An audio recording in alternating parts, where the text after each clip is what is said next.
say you're on board with an arms embargo, for example. You know what I mean? You don't have to be pro-Hamas, obviously, especially if He already is on board with cutting off all aid to Israel. He already says it's a genocide. The thing is, he's already done all these things. What more do you want other than being pro-Hamas? You know, we got the third worldist doxers, third worldist Groyper doxers, and we got the DNC Groyper doxers coming together to dox into oblivion. Here's the real question. What is the most harmful drug that Hasan could take? And then what is the condition that it would cure? Because this guy pumps his body full of so much medication in contrast to the shit that we've called. After we started saying that he was molding, that his hair was falling out, this guy's on Thin Min and Redux or whatever. I called this guy a fat fuck and that's why he's wearing suits all day. Now he's trying to inject fucking GLP-1s into his fucking body. I said that he was getting flabby and weak. He's on TRT now. What other drugs can we get this guy to take by just making fun of some aspect of him? Actual fucking loser. They were being extra attentive to make sure that, no one is making fun of Mao or anything like that, or the ceremony. Like,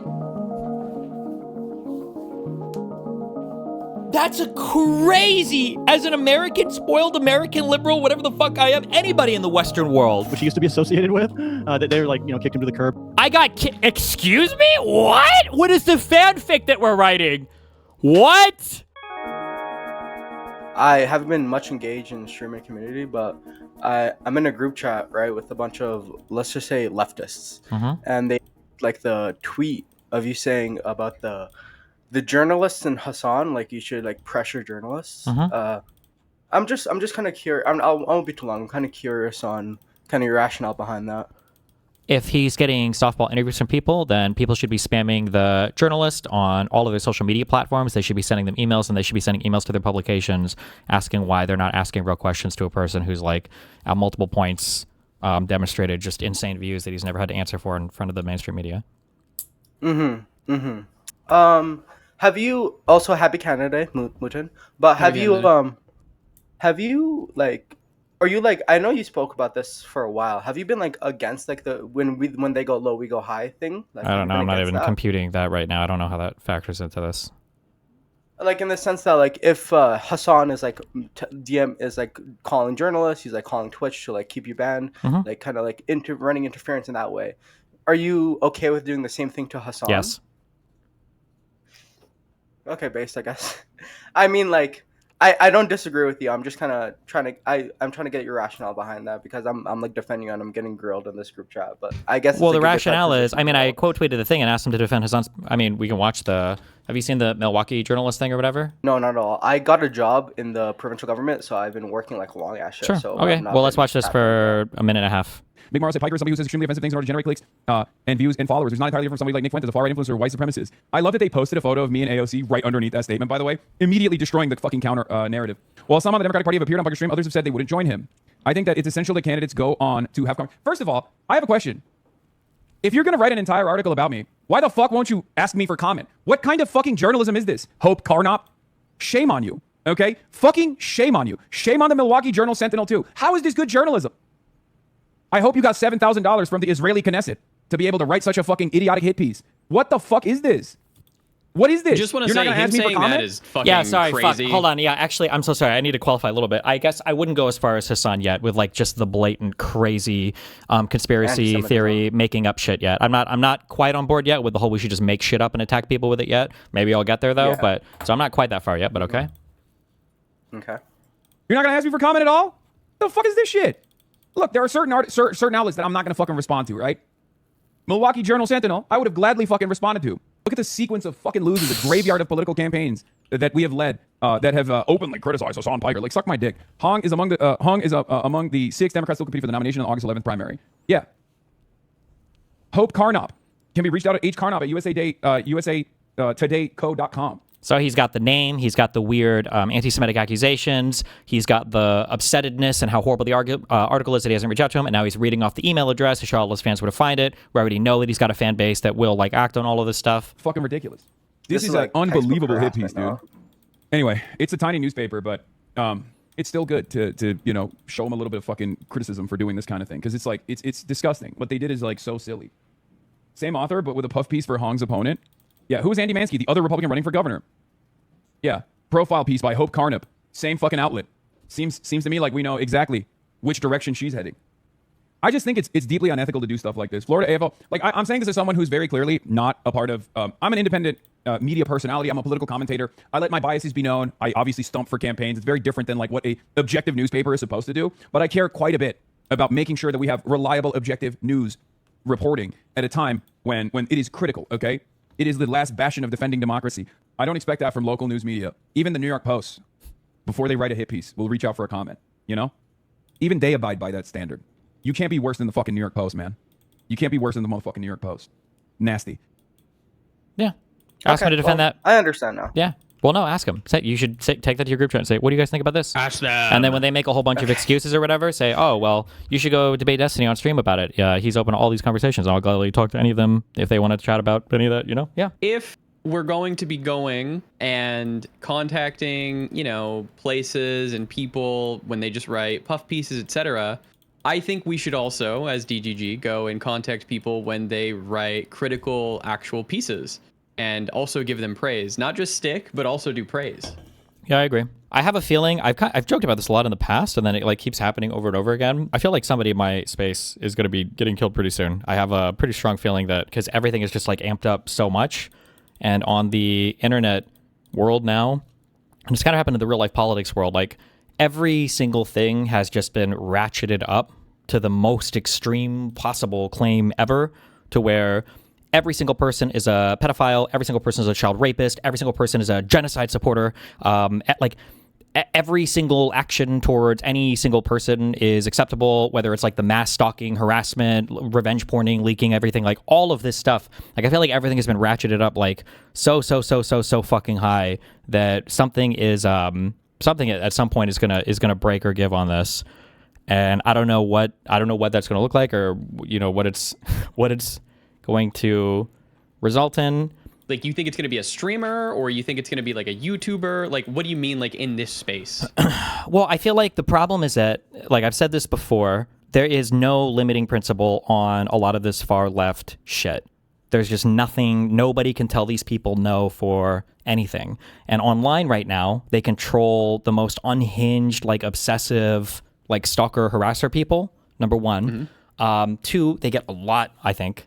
This is harder to prove, obviously, but I think they get a lot of foreign help, because I think that foreign influence is super invested in kind of boosting their shit. Now you're in a world where you have people like Hasan flying out to, a lot of these influencer types are flying out to China and Cuba. You've got a lot of official platform support. Yeah. So between Dan Clancy and Twitch and Hasan, you've got a lot of platform takeover. So on Reddit, there was that article that was released a year ago that nobody gave a fuck about, that showed that the same 10 ultra commie people were in charge of 50 different massive subreddits. Yeah, and we're all in control.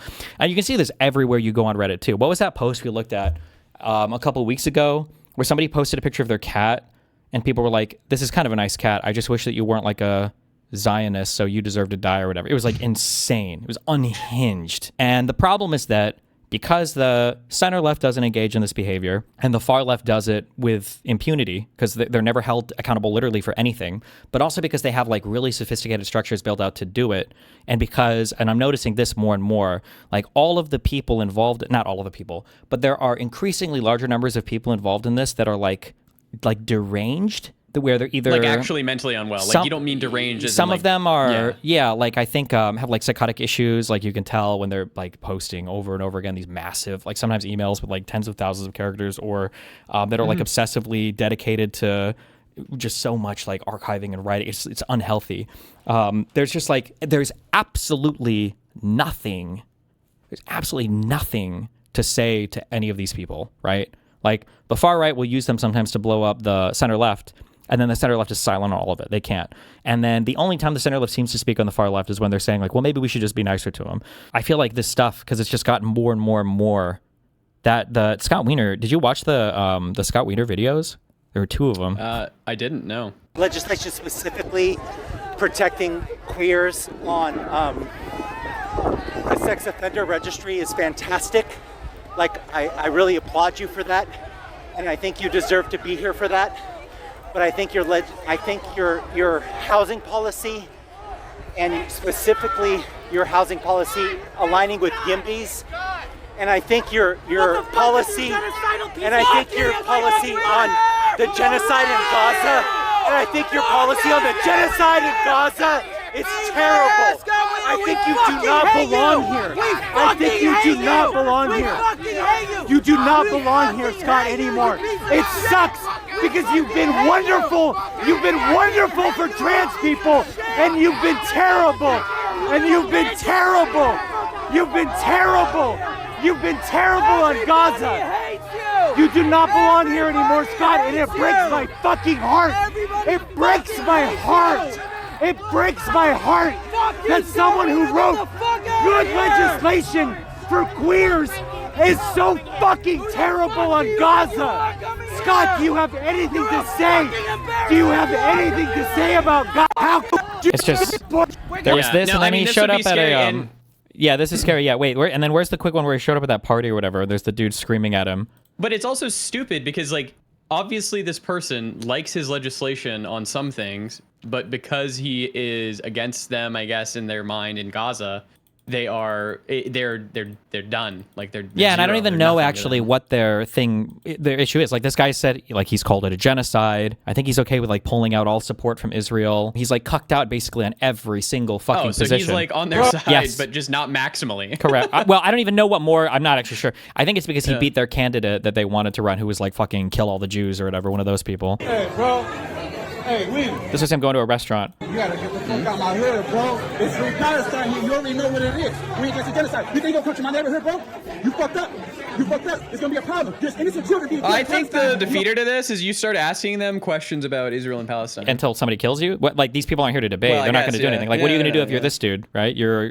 Come here like it's good. You're pushing that genocidal agenda as a Zionist, bro. Free Palestine. Say free Palestine right now on camera, dog. Say it. 2026. I don't need to talk about none of that shit. I'm talking to him. This is a mission district. You should be Okay, ashamed. but I'll You have- steel man this here. What happens? Let's say it's a Republican candidate. Do you? I guess we don't want people being aggressive, obviously. But like, what is, I guess, the voters' recourse besides voting? How do you get like to the Republican candidate that you don't want and you don't like their policies, etc.? There's a fact of the matter here that we could talk about, I think. If this guy was saying the same thing that like Ben Giver was saying, Yep. then yeah, fuck it. I don't care. I can understand if you're this, making, yeah, if you're okay, on some yeah. shit like that. I mean, you're going to be bullied in public. You know, what are you going to do? Yeah. You know, but he's like 99% on their side. Okay, yeah, no, I'm in 100% agreement with But you then. this Yeah. is No, not- this is crazy reactions. This isn't the worst behavior though. There's more? There's something worse than this, and no other person will call it out because everybody's a fucking pussy. I have, I guess NIMBY adjacent feelings on that front, but I also am a guy who wants to build more housing. Okay, I want to build more housing. I want publicly know why people claim actually the exact opposite. You can't just literally run this meta over and over again sincerely. You can't just like actually consistently claim that people who are pro-Israel are actually just like black people in the Jim Crow South. I don't know why people are so confident. Matt Lieb had a very funny meme about this, which harkens back to the correct position from Julian.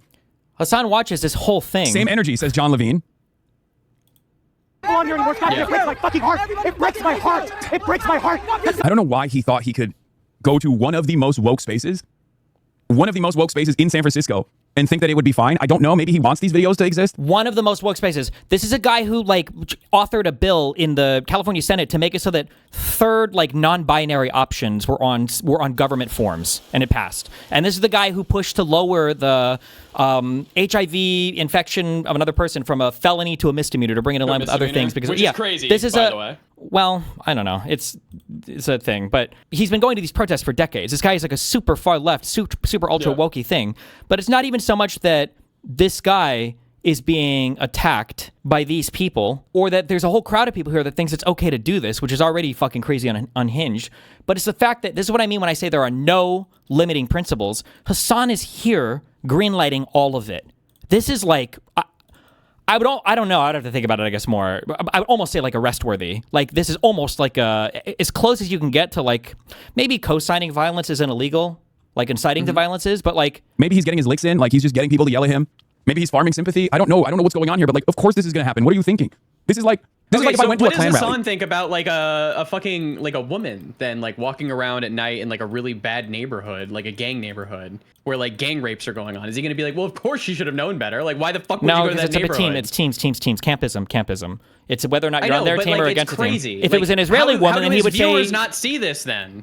I just don't. don't Well, care? because he's doing programming 24/7. What do you mean? This guy streams to a bunch of kids on Twitch where exclusively he has the right to do so with no pushback. 24/7. So he's brainwashing these people constantly. It's just, and they have their whole brainwashed far left apparatus to do it. So when he turns his stream off, these people are hopping over to Kyle Kalinske, to the Majority Report, to the Mike. Baron, to Matt, to Mike from PA, to everybody else. Yeah. Okay, they would probably kill me. All right. This is like if like he's just getting people to yell at him. Oh, maybe he's this farming Scott sympathy. Wiener I don't. guy- Netanyahu continues to attack democratic institutions at home while escalating in Gaza. In addition to the extreme harm he's inflicting in Gaza and the West Bank, he's doing deep harm to Israel and the hostages. Netanyahu's and extremist coalition partners must be removed. Yeah. And he's called it a genocide and everything. No, yeah, it's Yeah. crazy. No, maybe he wants these videos to exist. Maybe he's getting his licks in. Like he's just getting people to yell at him. Maybe he's farming sympathy. I don't know. I don't know what's going on here. But like, of course this is gonna happen. What are you thinking? This is like if I went to a Klan rally. Okay, they would probably kill me. All right. This is like if I also love that he let it slip here. That was a crazy comparison. That this Jew, okay, this gay Jew from San Francisco going to this fucking pro-Hamas rally is like, imagine if I were to go to a KKK rally. Is that really what he's comparing the people here to? That's a crazy comparison that he accidentally went to fucking CPAC. You know, I know what's going to happen if I go to CPAC. They're going to yell at me quite a bit. No, Hassan, we support you. No, of course, if I went to this place, this space, there would be some fucking weirdos who would be like, you're a Yimby or something, which it would be funny. But there would be overwhelming support. These are my people. I'm saying. Like, this is crazy. I had to... You remember the one guy that, like, showed up at Hasan? Do you remember my response to that? It was a guy who showed up and was like, Destiny owns you or whatever. And then the guy, I think, was posting in Discord where he was like, I was shaking and blah, blah, blah. I kind of said, like, bro, you're kind of being a loser here, okay? You're kind of being a nerd or whatever, right?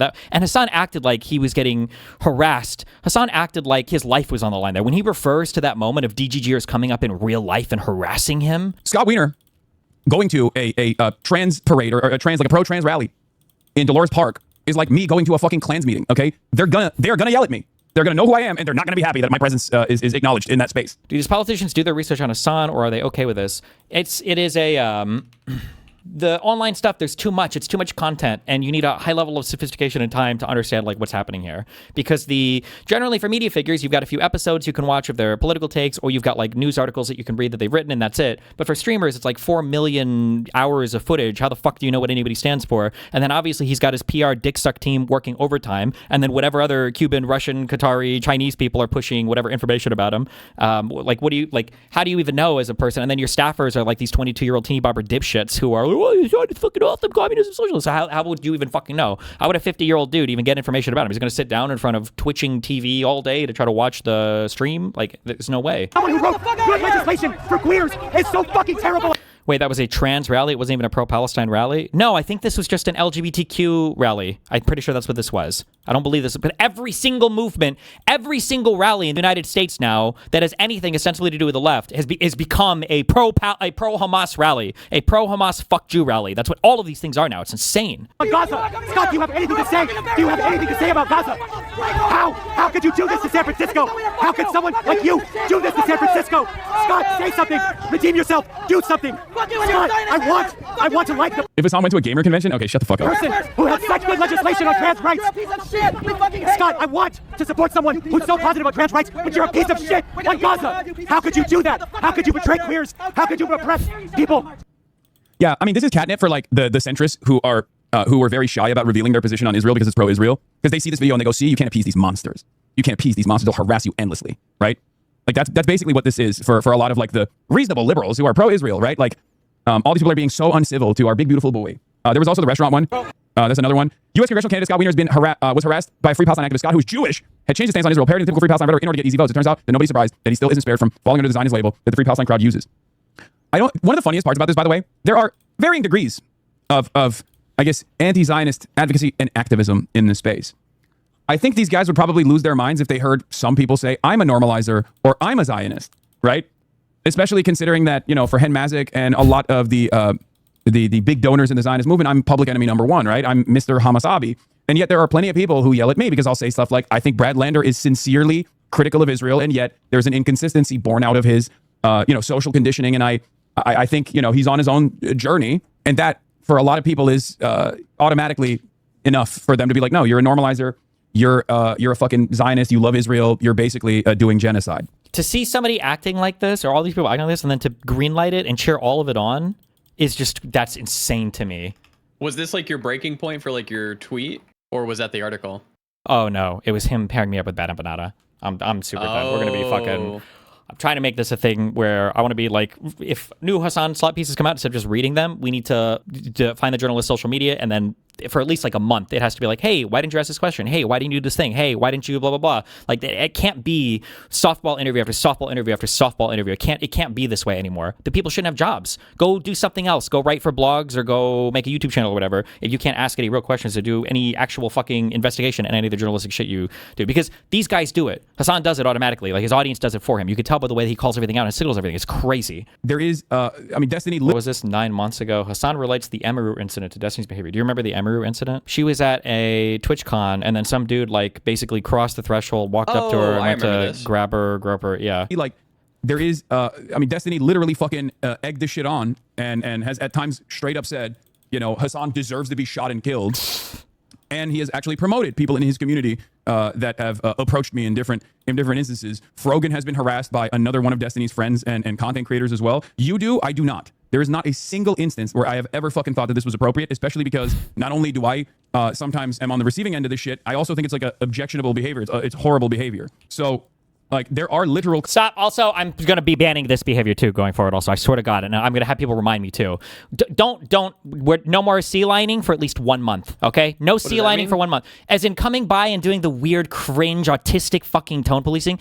Destiny, I agree with you, but using the word harass is just giving ops easy. I don't ever want to hear, like, what about the ops? Don't think about it, you fucking retard. Don't sit here and you're poisoning your own drink. Just shut the fuck up, okay? And just go roll with it, okay? Try it for 1 month, okay? Because that's what these guys do. They don't think about any of this shit. They don't ever think, oh, blah, blah, blah, blah. Just roll with it, okay? And see what happens. Try it after a month. And then if I get banned from everything, I can go fucking play video games. Factorio. Just as a quick thing for, because I do want to spotlight that Hasan was harassed brutally by a DGGer in person before. I'm surprised he survived this event. Every time Hasan refers to a DGGer harassing him in real life, this is the event that he's referring to. We allowed in here, y'all? Destiny made you. Good? What a fucking loser. Ask the lady at the counter, what is the best thing? That's what he's referring to here in the event where Emiru got groped and then had to leave this TwitchCon because it was so fucking crazy that this huge dude just like crossed the boundary to go grope her. Like, there is, Destiny literally fucking egged this shit on and has at times straight up said, you know, Hasan deserves to be shot and killed. And he has actually promoted people in his community that have approached me in different instances. Frogan has been harassed by another one of Destiny's friends and content creators as well. You do, I do not. There is not a single instance where I have ever fucking thought that this was appropriate, especially because not only do I sometimes am on the receiving end of this shit, I also think it's like a objectionable behavior. It's horrible behavior. So, like, there are literal content creators who unironically do this kind of shit and promote this kind of shit. And it's really fucking gross. There are content creators who themselves engage in this kind of behavior as well. Now, obviously, there's a difference between like a content creator that knows the other content creator and is like on, friendly and is friendly with the other content creator and they're like collaborating or whatever versus like a random content creator who's just like stalking someone. That's the difference. Also, as a quick thing, and then final thing on that particular thing, if you want to know what he needs to do to not, for that Scott guy to not get harassed in public. It breaks my heart. I don't know why he thought he could. This is part of that other video. Go to one of the fine. I don't know. Maybe he wants these videos to exist. Maybe he's getting his licks in. Like he's just getting people. This is gonna happen. What are you thinking? This is like if I went to a Klan rally. Okay, they would probably kill me. All right. This is like if I went to fucking CPAC. Is his claim right that you said he should be shot and killed? No. You know, I know what's gonna happen if I go to this, but there would be overwhelming support. These are like a pro and this about these months. Like that's basically what this is for a lot of like the reasonable liberals who are pro-Israel, right? Like all these people are being so uncivil to our big beautiful boy. Also, don't trust Scott, and I don't want him to win because of his pro-Israel advocacy. But is there anything someone with his past could do to gain trust and not have this kind of thing happen? He called out the genocide and demanded an end to aid. Is it just cook no matter what /Jen? I think the extent of your advocacy for Israel has to match your extent of advocacy for Palestine and Palestinians, and it's never going to happen. But the equivalent would literally be for him to be pro-Hamas. Okay. So the only way that the Jewish guy, the Jewish gay dude in San Francisco, can ever be not worth lynching publicly, basically, is if he comes out as being pro-Hamas. That's the... Remember before when I said these people don't ever want actual political concessions? It's just a endless purity signal, endless virtue signal on these people's part. See, but is there anything someone with his past could do to gain trust and not have this kind of thing happen? He called out the genocide and demanded an end to aid. Is it just cook no matter what /Jen? I think the extent of your advocacy for Israel has to match your extent of advocacy for Palestine and Palestinians. And it's never going to happen, but the equivalent would literally be for him to be pro-Hamas. Okay? If you're pro-Israel during the genocide, you have to be pro-Hamas when you're anti-genocide. If you were, you know, maybe... The terrorist organization? Yeah, well, yeah. The government of Gaza, yeah. Ambiguously pro-Palestine, but also... Why? Why are you mentioning that? Because on Twitch.tv, according to the community Well, I didn't think you guidelines, could- it's supposed to be yeah. against supporting terrorists. That doesn't apply to Hasan. Fucking retard. kind of pro-Israel at the same time during that period. You need to literally be, you need to match that same energy. If you are weighing on the side of Israel, then you have to ambiguously weigh on the side of the Palestinian resistance. There's plenty of opportunity for you to... Fuck, if he was a visa holder instead of born here as an anchor baby, Trump could deport him for that. We could send it. We could email Rubio and get this fucker out of here. Maybe you shouldn't have been anti-birthright citizenship, Pepe. Well, but then I'm on the chopping block too, so... Oh, shit. Shit. Somebody told me to watch 10 minutes from here. Is this going to contain that same thing?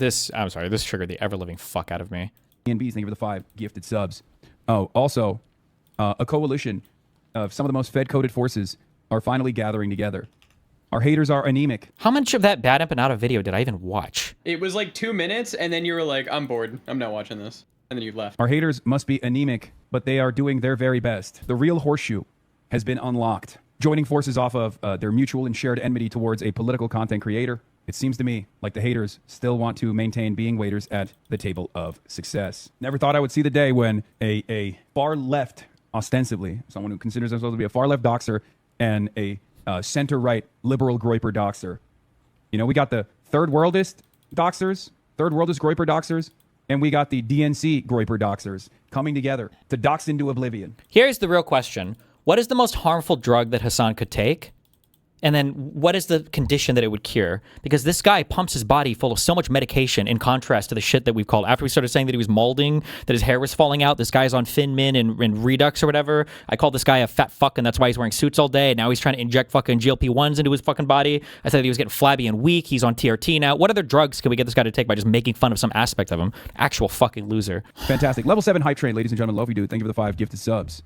Doesn't Destiny pretend to be Epstein? Pretend to be a huge electoralist? Yes. But he has decided that electoralism is a bad route because remember, the only thing driving him is his enmity towards me. And now that I'm participating in elections as aggressively as I can, as hands-on as I can, he's decided the only route available to him is to sit at home and shit on those efforts. Okay? That's all they got. CMOC, Benny Scrap, thank you for the 10. Level 7 hype train complete. Jakub's most putrid caucus. Yeah, there was another post from Ogre Boy, the account that I saw on my timeline. My Twitter algo is so busted. That clued me in on what Epstein has been focusing on, as this community has been going out door knocking, doing everything in our power to make sure that we have candidates that center the working class in their politics. Yeah, just working class. Here, last month of commentary.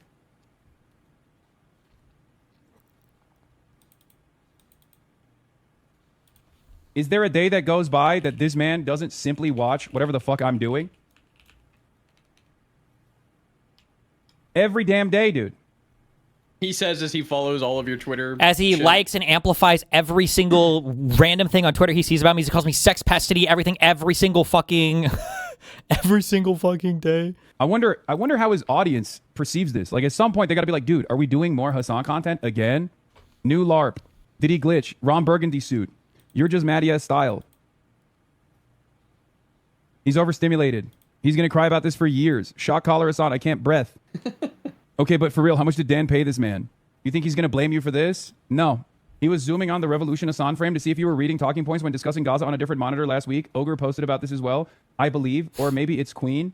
I guess he's just completely given up on making any sort of significant changes or even having an impact on the Democratic Party's politics altogether. And his entire focus is just watching my VODs, which I assume this VOD will also be watched as well, as he tries to generate as much revenue as possible for his court case, where he's just like melting hundreds of thousands of dollars as he victim blames the people who are brave enough to sue him for destroying.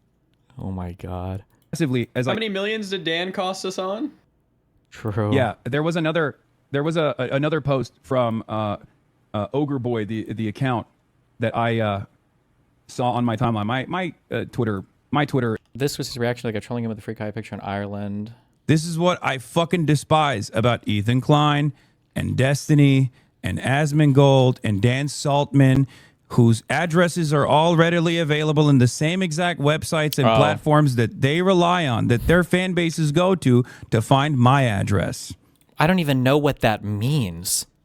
Like, your house was a big house that was publicly listed on, like, news articles. What the is he talking about doxman? I don't know what the fuck he's even referring to here. God. KF. Is it? Oh, okay. It's such a crazy, weird statement to make, but that's cool that Twitch allows shit like this, you know? Good times, good memes. What is this? Hold on. Somebody caught you lying about Hasan. Scott Wiener situation. That's crazy. They always try to push people or purity test people on political positions that just aren't possible. They're not, like, politically tenable positions, right? Leftover is H3. The worst thing about all these people, too, is that, like, none of their politics are real. Like, this is like a team sports weird club thing. Like, oh my God. Like, I'll admit, I do try to watch some logistical stuff. Sometimes people like me. Watching him try to do politics is painful. And I hate to say something that even comes off as, like, remotely complimentary to Justical. But, like, maybe just because he watched my shit for so long, he's far above average smart compared to most of these fucking retards. It is the worst. I don't even want to call it political analysis. It's like poly slop. It is insane how retarded all these people are. Right? So, how do you win our trust? Become pro-Hamas. Like, that's crazy. Jesus Christ.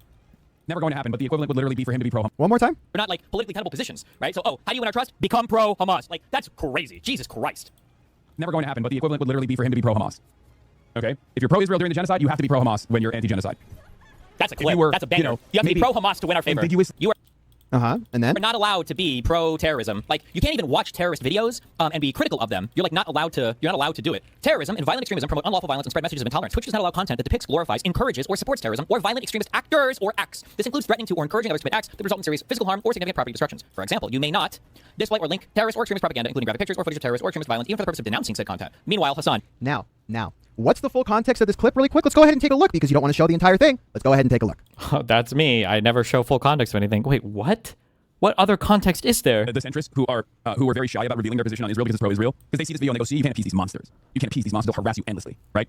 Like that's basically what this is for a lot of, like, the reasonable liberals who are pro-Israel, right? Like, all these people are being so uncivil to our big, beautiful boy. Also don't trust God, and I don't want to win because it's pro-Israel advocacy, but is there anything someone with capacity to gain trust? And now this kind of thing happening, call it genocide and AIDS is just no matter what /gen. I think the extent of your advocacy for Israel has a match your extent of advocacy for Palestine and Palestinians. And it's never going to happen, but the equivalent would literally be for him to be pro-Hamas. Okay? If you're pro-Israel during the genocide, you have to be pro-Hamas when you're anti-genocide.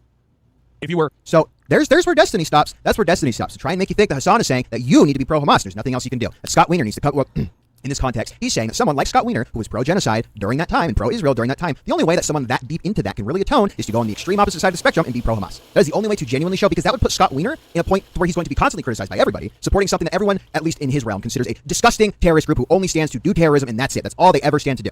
He would have to sit there and be belittled and ridiculed and maybe even possibly lose his job to show everybody that that is how pro-Palestine he is. Now, the average person, like he says here in a second, which I'll show you, does not need to do that. But Destiny tries to paint it as if that's what he's trying to do. You know, maybe ambiguously pro-Palestine, but also kind of pro-Israel at the same time during that period. You need to literally be, you need to match that same energy. If you were weighing on the side of Israel, then you have to ambiguously weigh on the side of the Palestinian resistance. There's plenty of opportunity for you to show that you're legit. Say you're on board with an arms embargo, for example. You know what I mean? You don't have to be pro-Hamas, obviously, especially if you're... He already is on board with cutting off all aid to Israel.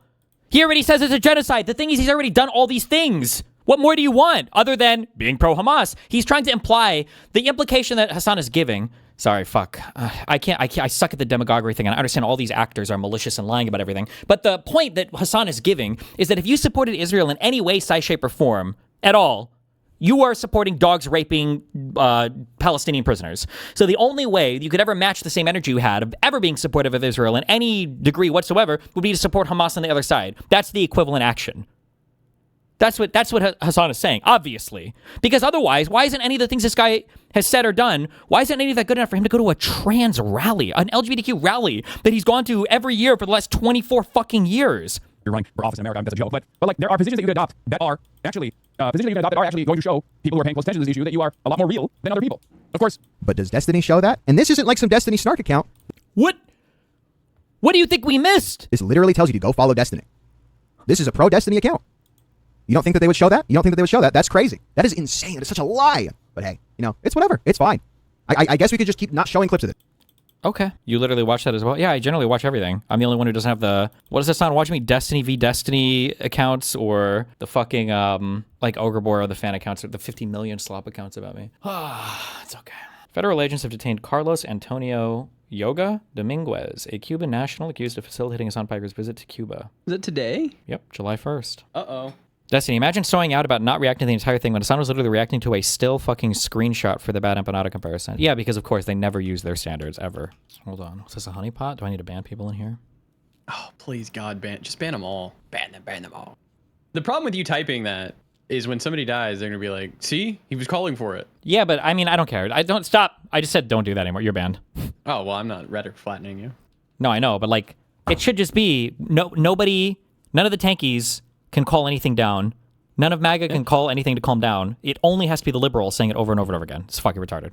It can't be that way. This is crazy. It's crazy. It's the child adult thing. Yep, it is. Even Asmongold is not on the organized harassment thing. He's just like a cog in the MAGA machine, whereas Hasan is like trying to pilot the machine. Maybe I'm missing something, but I don't recall Asmongold ever trying to mobilize his fans to harass people. True? No, he hasn't. He said absolutely disgusting, deplorable, un-American things, I think. I'm trying to think if he had. No. That infrastructure, online at least, I can't see it anywhere on the right. It might exist somewhere, maybe in their spaces. I was just thinking he might have done it around like the ICE protests, but no, probably not. I feel like he makes general calls, like, oh, it's good when maybe. But Hasan is so much more pointed general. and specific, yeah. I mean, Hasan literally will go and say, yeah, there's a website that has all of their information. True. There's a guy that appeared on Hasan's stream who was like giving him a guided tour of some football stadium, college town thing or something. And then like a week later, he got arrested for calling in bomb threats to multiple places. Literally not a single person mentioned him at all. Oh, it was this guy, yeah. The Jared Maki guy. According to police, Maki called in threats to nearly a dozen restaurants in the East Alton, Illinois area, including local McDonald's and Taco Bell franchisees, between July 28th and August 27th, just 3 days before appearing on Piker's stream. He allegedly told the staff he was going to shoot up the businesses and blow their heads off. Least unhinged Hasan fan. I don't even know if Hasan even mentioned this on stream ever. He just, and nobody asks him questions about it, so... Hey, Sean Hannity. Dear leader. It's been months since you issued a challenge to debate me on your show, then asked to push it back indefinitely, and stopped answering my team's calls. It's time to talk to me rather than about me. Hannity would fucking clobber him, right? I don't even know what their points would be respectively on this. Who the fuck knows? Do you think sex pestiny is like one word if you were to search it in his transcripts? Oh, for sure. He was zooming on the Revolution Hasan frame to see if you were reading. I guess he's just completely given up on making any sort of significant Also, to be clear, his algo is not busted. It's because he stalks me online, but okay. changes or even having an impact on Didn't this guy shit on door knocking ad nauseum when you were doing it in Georgia? Yeah, of course. He shut on my committee for all of this. And he said we only did it over and over again just to try to have some political clout. He would constantly attack our efforts on all this, yeah. One of these places his eyes are going to is the chat, I would imagine. Wow. Incredible commentary, man. Yeah, no, I'm literally monitoring the chat, monitoring the stream. That's what I'm doing. I don't have talking points to hit, but it's cool. It's like when people say I'm doing steroids. Okay? This is unbelievably schizophrenic. Steroid. Didn't we read an article where he said he was on TRT? I think he actually literally said that. I think he meant the hair drugs are TRT. I think he said he was on TRT in addition to the hair drugs too. I'd have to go back and check the article, but... He has 80 clips of calling you sex pestiny. Based? On what channel? Hasanabi? Is this even his main one, or...? Looks like it. Oh, no, wait. This is for all five of these? There's one on productions, too. Yeah, there's one on production, sorry. Some of these guys are straight up like, in the file sex cult. Like this one is literally in the file sex cult of Destiny. I know for a fact. Well, just know YouTube cares about cyberbullying. So Do they, though? You might be able to report it, man. Oh, nice. Has my literal fucking court doc things up on screen. Okay. Wait, who even is this guy? Is this guy is he a sex? I haven't seen him in any of the sex cult meetings. This guy? Some of these guys, have the conversation now 2 years out before having the conversation right on the fucking dial. I'm willing to have that conversation. I know other people are not. I know other people are too focused on some other but it is seemingly a chorus. Sorry, I'm going to say, does a part of you think that the judge is buying the spoliation BS? No, but the spoliation, I mean, they're arguing it goes to their central claim. So my guess is, if I'm being charitable, the judge doesn't want to roll on the MSJ with that spoliation thing outstanding because they might say that the spoliation would impact the evidence that they would have to help the case survive an MSJ. I'm hoping that the hearing is just, we just go over everything about how fucking ridiculous this is, and then the MSJ is basically approved after that. That's the dream. I can't imagine there's another hearing before the MSJ ruling, but then again, who the fuck knows? But I mean, like, the judge explicitly and specifically told us last time, no more sanctions, like, we're, just let's let it roll. Like, it's insane to think that, I wonder if there's any other civil case, there must be. I was gonna say, I wonder if there's any other civil case in U.S. history with so many entries with one piece of evidence. This is a 280 docket entry court case with and all of the evidence for this entire court case is one screenshot from a person who didn't show up for any of discovery and probably won't even show up for the trial. It's just so crazy. Some of these guys are straight up like, in the file sex cult. Like this one is literally in the file sex cult of Destiny. I know for a fact. right? I've seen this guy before. Like, all they do is talk about how I am not really a Democrat. I am not a part of the Democratic Party. Whether you like it or not, we're in it together, big dog. If you hate the Republicans, which I don't think you do, let's be real, then you need to shut the up and listen to what we're saying. I think it needs to be pointed out that Hutch's whole goal of pushing the Hasanabi actually hates the Dem Party is to isolate you from influencing anything the Dems do. These guys are straight up like, I'm just curious. Guy before. I guess I'm just curious. I don't know, because I'm not trying to be mean. Have we ever interacted with this person before? I feel. I don't know. I have no idea. What okay. All right. Yeah. Well, I guess they're just all part of my. Literally every single person that's an enemy of his is part of my stream. Okay. I'm not going through all these. Dude, or even like Sex Pestiny. Epstiny is a big like. One another, of course. There is Sex Pestiny, right? He has, alongside Nooks Taku and numerous other like supposedly apolitical slop tubers and VTubers alike, have found himself in a little bit of trouble. Here's how it is. Some of you know this. Many of you might not know this. Maybe you saw like clip slam dunk compilations of Sex Pestiny for the longest time and you don't fully understand what his worldview is. The easiest summarization of this, of course, is that he just despises me with his entire soul and will go to any length to try to either deplatform me or have me killed. I mean, he has actually issued death threats against me in the past, only a month ago, as a matter of fact. And he has aligned himself with neo-Nazis such as Sam Hyde when he was doing his whole... This is a prepared segment too, right? Like he's got like the picture, or actually, wait, his YouTube editor might have found this after. But like, really? Like, I'm going to do Hassan Piker shtick. Again, another neo-Nazi. He has aligned himself with Nick Fuentes in the past as well, openly talking about how he actually gave Nick Fuentes a platform. And and Fuentes' treatment of me is so bad. I don't understand. That's something he'll have to learn to grow. Not to sound like not to be too self-aggrandizing, but like Fuentes should be worshiping me because I am literally I was the only lifeline that he had to like being able to breach like mainstream political conversations. Like I represented because nobody would talk to him. This was before he got invited on a Kanye West campaign, though. He got invited onto Kanye's fucking campaign. Also, before we ever had these talks, he'd already done his huge fucking AFPAC thing. I did not make. If I made Nick Fuentes, then I made Hassan Piker a million times over. A huge potential opportunity to him, and he just was so bad faith in the way he treats me. It's unbelievable. I don't know why he would do that. Like he should have been so conciliatory towards me. I'm not looking for that. I'm not asking about anything. But for him to be like relentlessly bad faith against me all the time, like bro, like I can put you on a screen in front of 14,000 people. Like I'm giving your phone number like out of 22 so you can go to a show. What the f you like burn my shit so hard? Like you're so stupid. And how Nick Fuentes, who is also a neo-Nazi and has gone on dates with cat boys and things of that nature. So. You know, well, Pico de Gal, thank you for the 10 gift of subs. He's a furry neo-Nazi, kind of. I don't even understand how that works, but whatever. Just so you understand, the alignment is all over the place. Destiny himself also obviously is currently engaging in a legal battle against his... It's so crazy that... Fuck, I should have done this a lot earlier. Don't ever let me forget this. We are. It is a full-scale pressure for as much as my community can, because no other liberal join us, because they're all fucking pussies. But, like, it can't be that this guy... You wonder why, like, people think that, like, oh, why do they think Destiny's a Nazi? It must be because of his edgy comments, or it must be because he's not optics pilled, or blah, blah, blah. No, it's because Hasan is literally doing this shit full-time on his fucking stream. Is like, oh, Destiny, he's the guy who's aligned with Nick Fuentes. I've debated him more than like any other person has debated Fuentes on the internet. He must be aligned with Sam Hyde. I don't think I've had more than, I think I had one conversation, one interview I did with Sam Hyde like 9 years ago, I think. And then otherwise, I'm pretty sure he is a neo-Nazi. And I've said as much in watching all of his fucking videos. It's just every single time he brings it up. It's so crazy. I didn't even know you talked to Sam Hyde. I interviewed him like, it was like 9 or 10 years ago. It was when I lived in Omaha. It was crazy. Some of which he filmed without consent, some of which he did film with consent in sexual acts, but he distributed that footage to another minor that he was trying to actively have sex with. That guy, he also hates me. Anyway, Wait, somebody said the Sam Hyde combo was in 2022. Oh, was it? I thought I interviewed him when I was at home. Never mind then. Wait, did I not interview him when I was living in Omaha? Maybe I had 2 interviews with him. I feel like I interviewed him once, like on Skype. It must have been it was right after the boxing shit. Oh, maybe it was once in 2022 and then one maybe before. In Omaha? That'd be my guess. Yeah, okay. Has been a major advocate to try and deplatform me for years. He has overtaken major subreddits like Livestream Fails and has been launching this conquest against me. And despite the fact that he doesn't have like a massive audience or anything, he does have a very loyal following. A lot of jobless motherfuckers sit around and basically make websites full of clips out of context. So if you see like a lot of clips out of context flying around and you're like, how do I deal with this? Where is this coming from? A lot of that has come from his community. Like, he's describing his strategy. This is what they do, right? Is they take clips of me out of context, like he just did, to imply that, like, there's some huge coordination campaign between me and Sam Hyde and Nick Fuentes. I don't talk to any of these people ever, and I never have. And then meanwhile, he's like, yeah, they take me out of context, like, all the time. It's like, what? How? But we don't. And in the process of their deplatforming initiatives over the course of the last 2 years, post-October 7, they built another website where they would try to get me deplatformed with false smears of me being an anti-Semite. And they...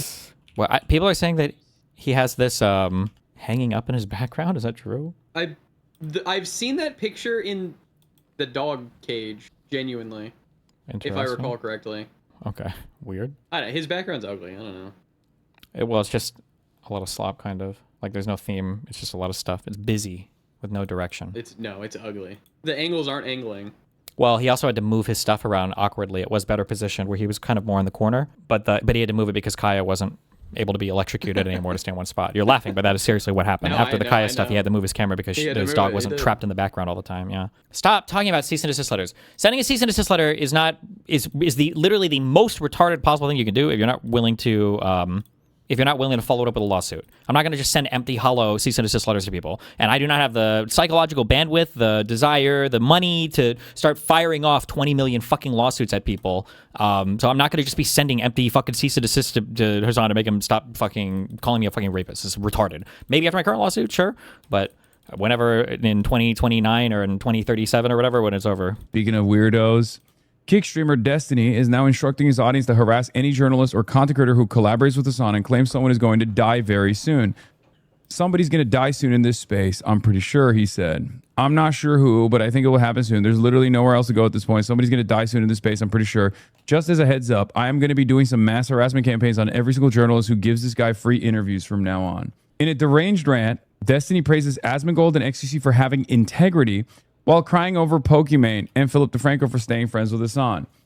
Now, what's really interesting about this is, of course, one, the classic case of projection where he will turn around and say Hasan is doing the things that, he's actually doing. Point me to the next journalist that gives him a softball interview, and I will dedicate my entire fan base and weeks of my time to emailing, tweeting, spamming this person off the internet. Actually, I'm sick and tired of people like Hasan the Hun getting a free pass by Twitch and DJ Clancy to openly dox and infinitely harass every single person online that they deem to be unworthy or inferior to them. Every single person who continues to platform this creepy fuck with zero pushback is responsible for him and the disgusting cultish fan base of freaks and abusers that he openly supports and gives credit to. I feel like he's just yelling at a mirror. It's kind of surreal. I know how you much are, he's but what am I? I know you are, but what am I? In the paragraph, openly admitting that he is going to continue doing something that he's been doing already.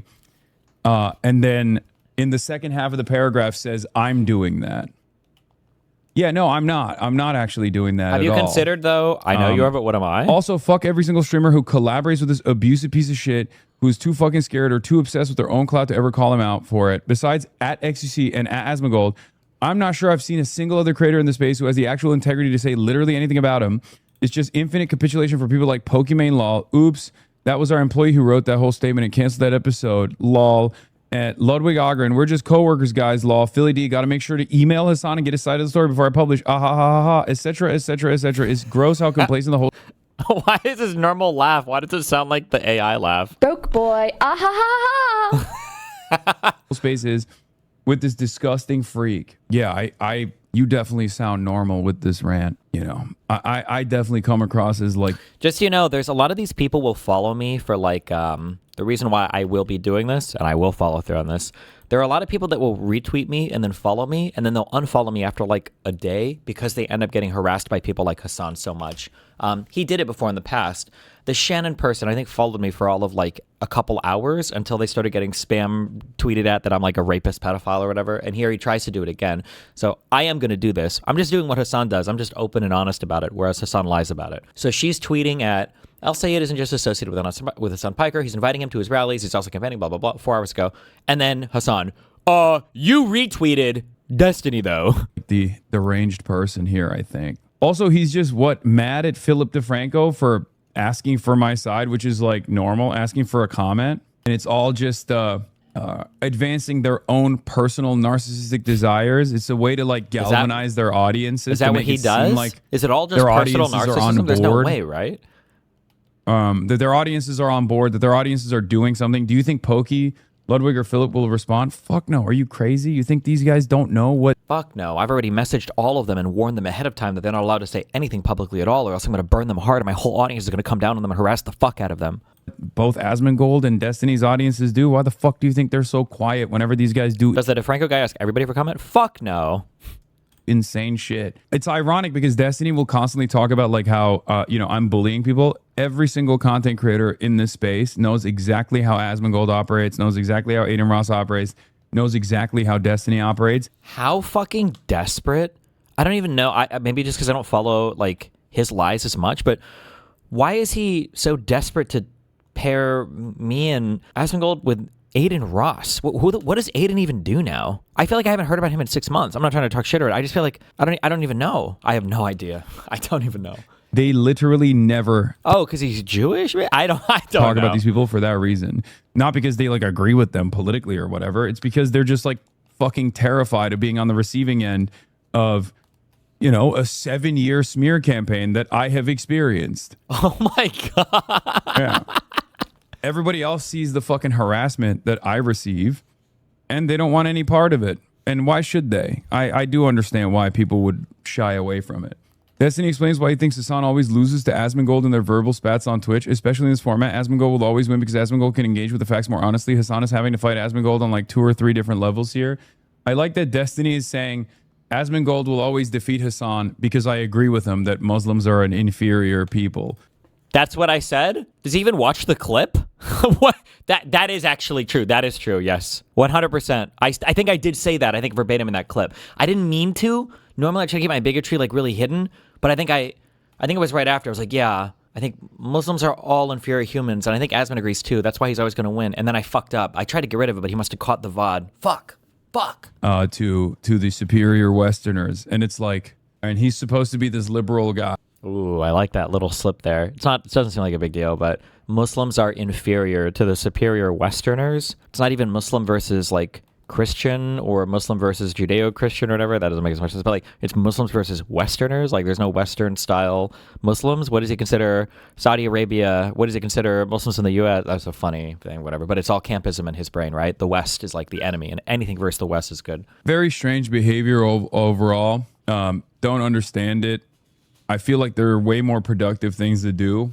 But even like he designed like a whole ground game group, right? DGG. What is it? Digital ground game.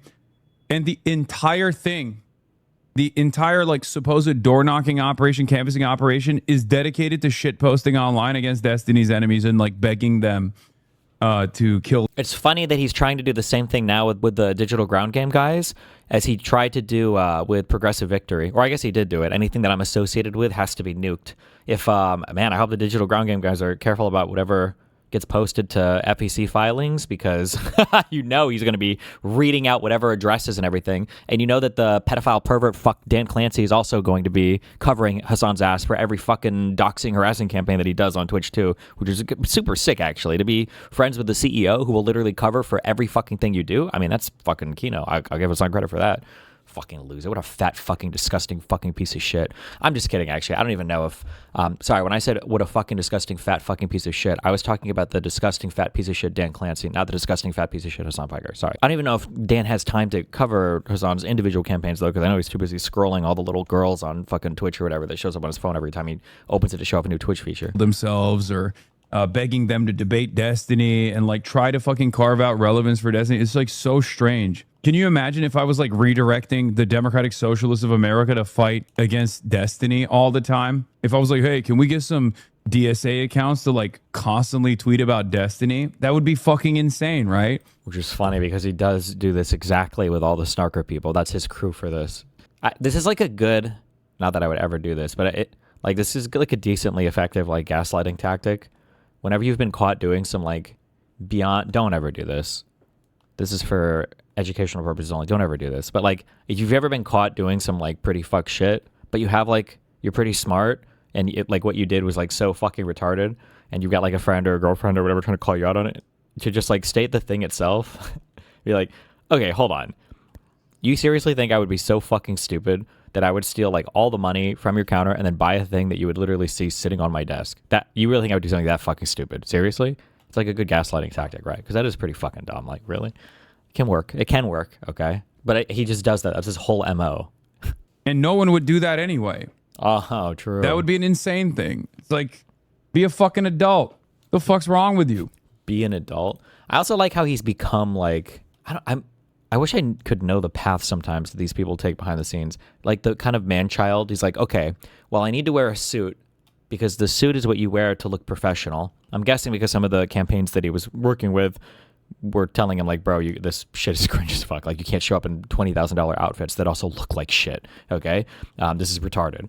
So he's like, okay, I'll buy suits from now on. But also, there's giant like diaper fetish pictures of me and like random assortments of things in the background of my Gamer Boy stream. It's just fucking retarded. But I think the suit thing is because of criticism from fashion TikTok of having absolutely zero bona fides, and since that's the only people he actually cares about the opinion of. Now he's sweating through suits on the daily. Oh, maybe. Communist organizers, as Harrington feared, began to reshape the DSA as an ally of any anti-Western force, even the most murderous and oppressive.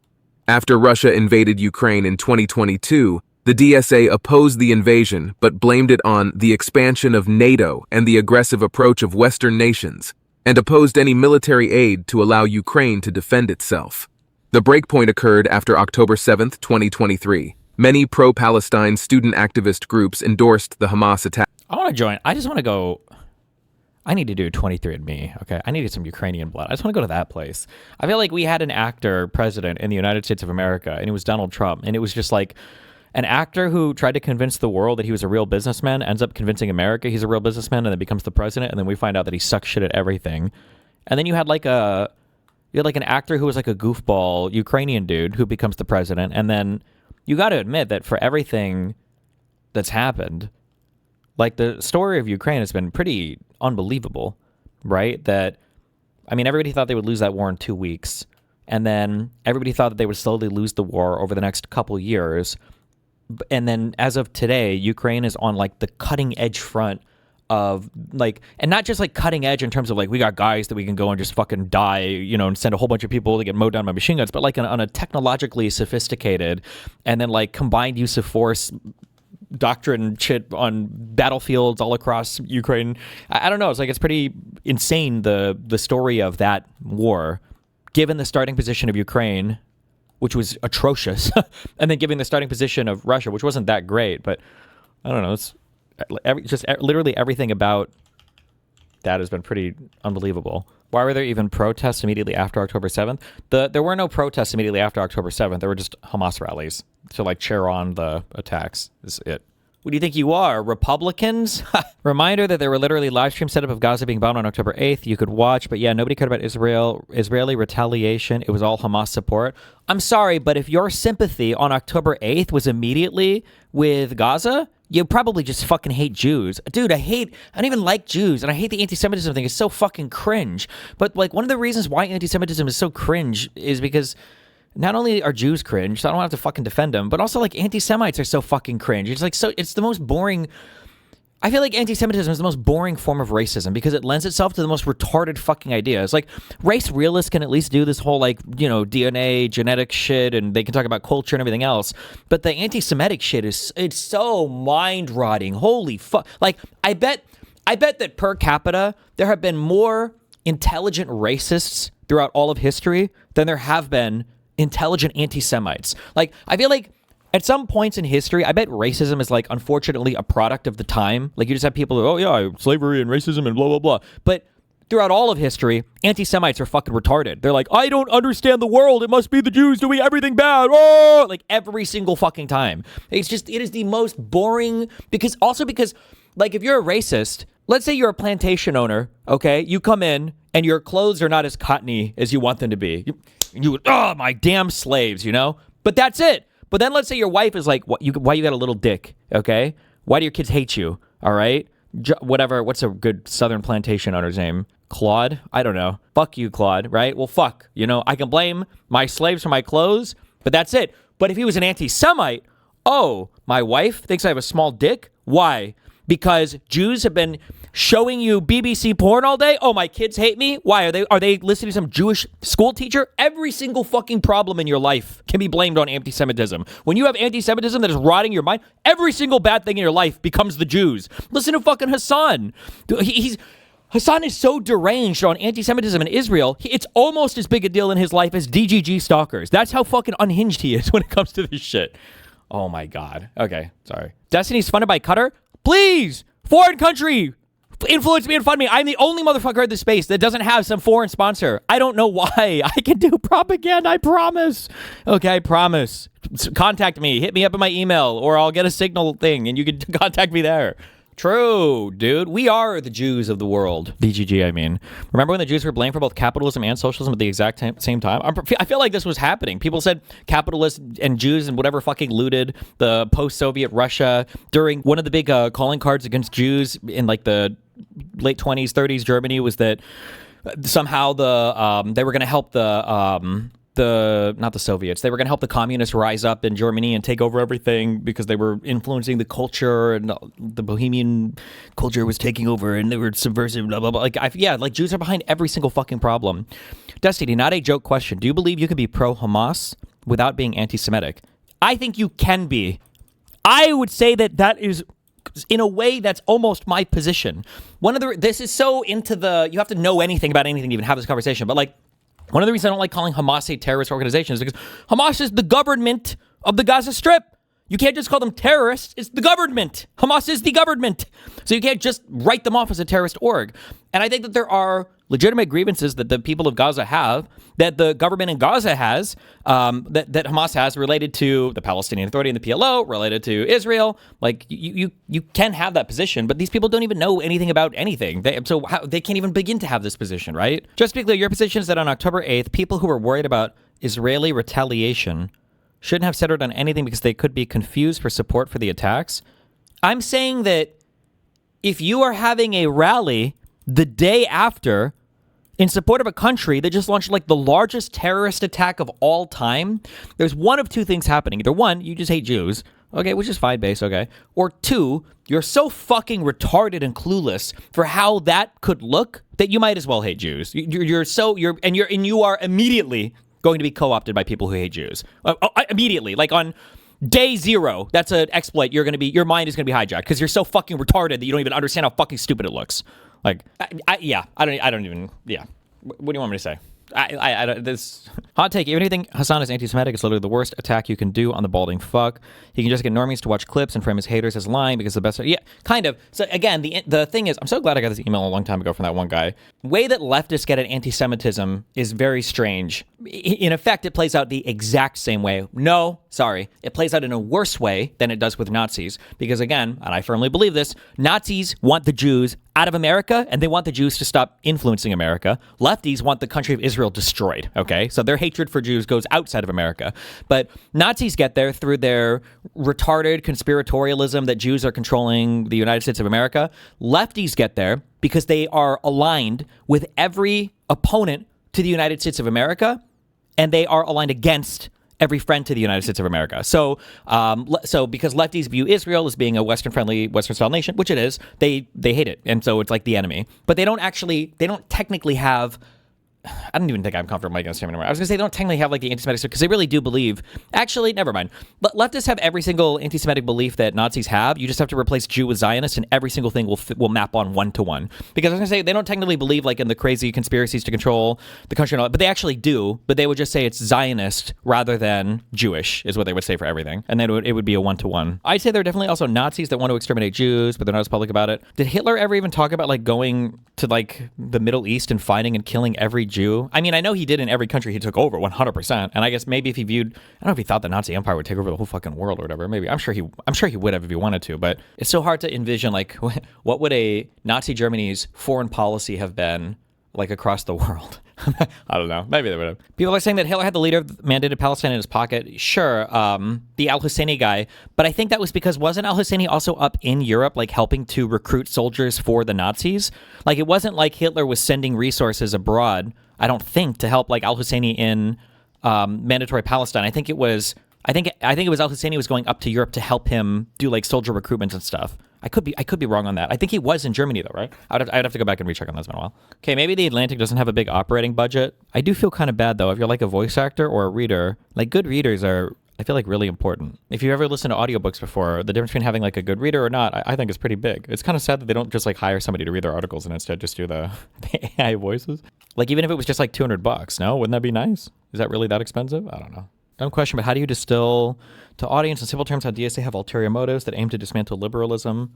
You have to have really educated people having really like nuanced conversations with them. Most of our mainstream media people are not like politically educated in that direction, unfortunately. This is fucking paywall, dude. Did this just come out? Oh, this is the article that we just listened to. I don't know who this person is. I don't know what what this org is. Oh, wait, what is this? For decades, the Cuban Institute of Friendship with the People, or ICAP, has been a vehicle for radical left-wing extremism and subversive foreign influence in the United States and across our hemisphere. ICAP is the Cuban regime's premier influence and intelligence front group. I would pay Hasan. I'm sorry. I would pay Hasan $1,000 to read articles. I just think it'd be very funny to hear a whole article read in this voice. ICAP is the Cuban regime's premier influence and intelligence front group, exploiting its vast network to spy on Americans, promote anti-Western propaganda, coordinate foreign influence operations, and organize revolutionary leftist movements around the world. Earlier this month, I designated ICAP and several other Cuban organizations responsible for engaging in subversive anti-American activities pursuant to sanctions authorities created by President Trump's Cuba executive order. I don't understand why they're covering this as like the organization that sent Hasan Piker to Cuba. Uh-oh. You look so tired. Same suit from last night? No, this is a different suit, but... He has to make sure you know that. A Cuban national accused of being a part of a sprawling influence network that brought U.S. political streamer Hasan Piker to Havana has been detained along his family and will be deported. Carlos Antonio Loga Dominguez, who has lived in the U.S. for more than a decade, is... I actually think that every single time he has the same colored suit on, I think it is the same suit from the last day. He's wearing the same suits over and over again, and I think the reason why is because he ran out of money. I think you can tell because he doesn't ever have like really expensive cufflinks on, and he's missing... Yeah, he's definitely missing the big expensive cufflinks and the different colored blazer or jacket every single day. Okay, that's enough for the clip. Let's see if we can get him to get some big cufflinks and see if we can get him to wear a different color suit every time. Federal custody pending removal along with his wife and son. Yoga Dominguez spent more than a decade working as a foreign subversive for Havana's premier influence and intelligence front group in the U.S., the department said. President Donald Trump's administration has been steadily increasing pressure on Cuba in hopes of ending nearly 7 decades of one-party rule, in addition to imposing a de facto fuel blockade. Oh, shit, true. Wait, what? Somebody said, I just realized his reading voice is almost like the Valorant accent. President Donald Trump's administration has been steadily increasing pressure on Cuba in hopes of ending nearly 7 decades of one-party rule. In addition to opposing a de facto fuel blockade, Washington has been cracking down on Havana's ability to project soft power, sanctioning ICAP and other solidarity groups last month. Washington has been cracking down on Havana's ability to project soft power, sanctioning ICAP. Wait, why did you say that? Why did you say that in chat? Ban that chatter. Fuck! Fuck! Why did you say that?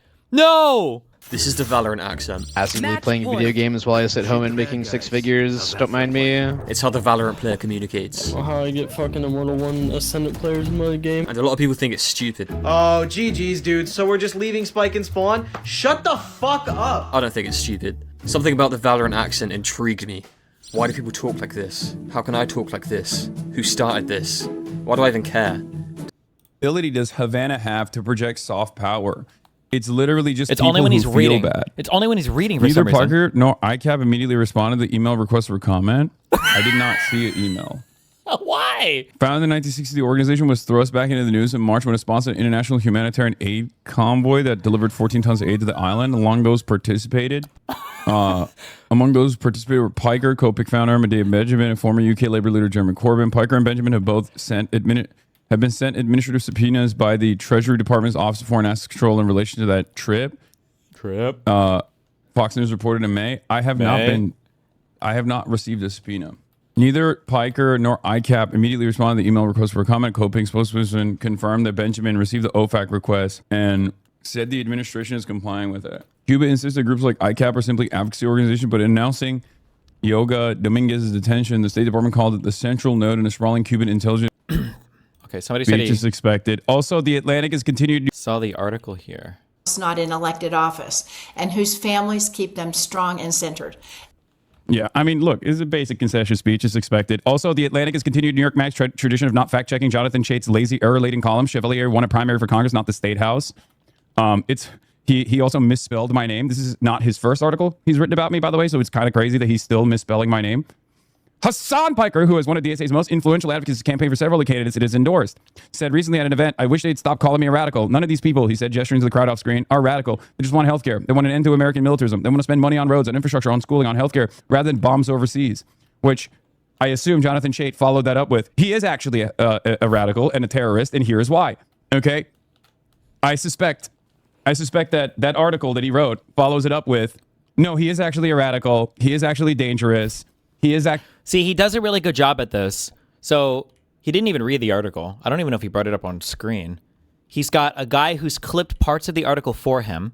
And then this guy here, so Hasan has watched, he's looked at the tweet on stream. I don't know if they link it ever in his chat. Maybe that's too on the nose.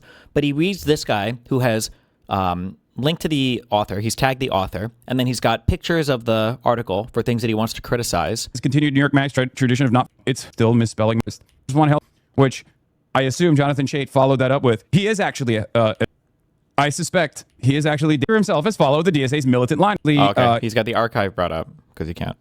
You know, he's in support of, yep, here it is. Yet Piker himself has followed the DSA's militant line, repeatedly praising authoritarian regimes such as China's, Cuba's, and Russia's, as well as terrorist groups such as Hamas and Hezbollah. Mondoweiss? Ooh, that's a... Damn, this is what I mean when I say I'm like far behind, bro, for these people compared to what this audience is. Like, this guy is bringing up the, yeah, here's the archive for the article. These guys are linking specific parts. He has said that his close existing model for an ideal society is China, which does not have progressive social values or especially generous welfare state, but does have a communist ruling party.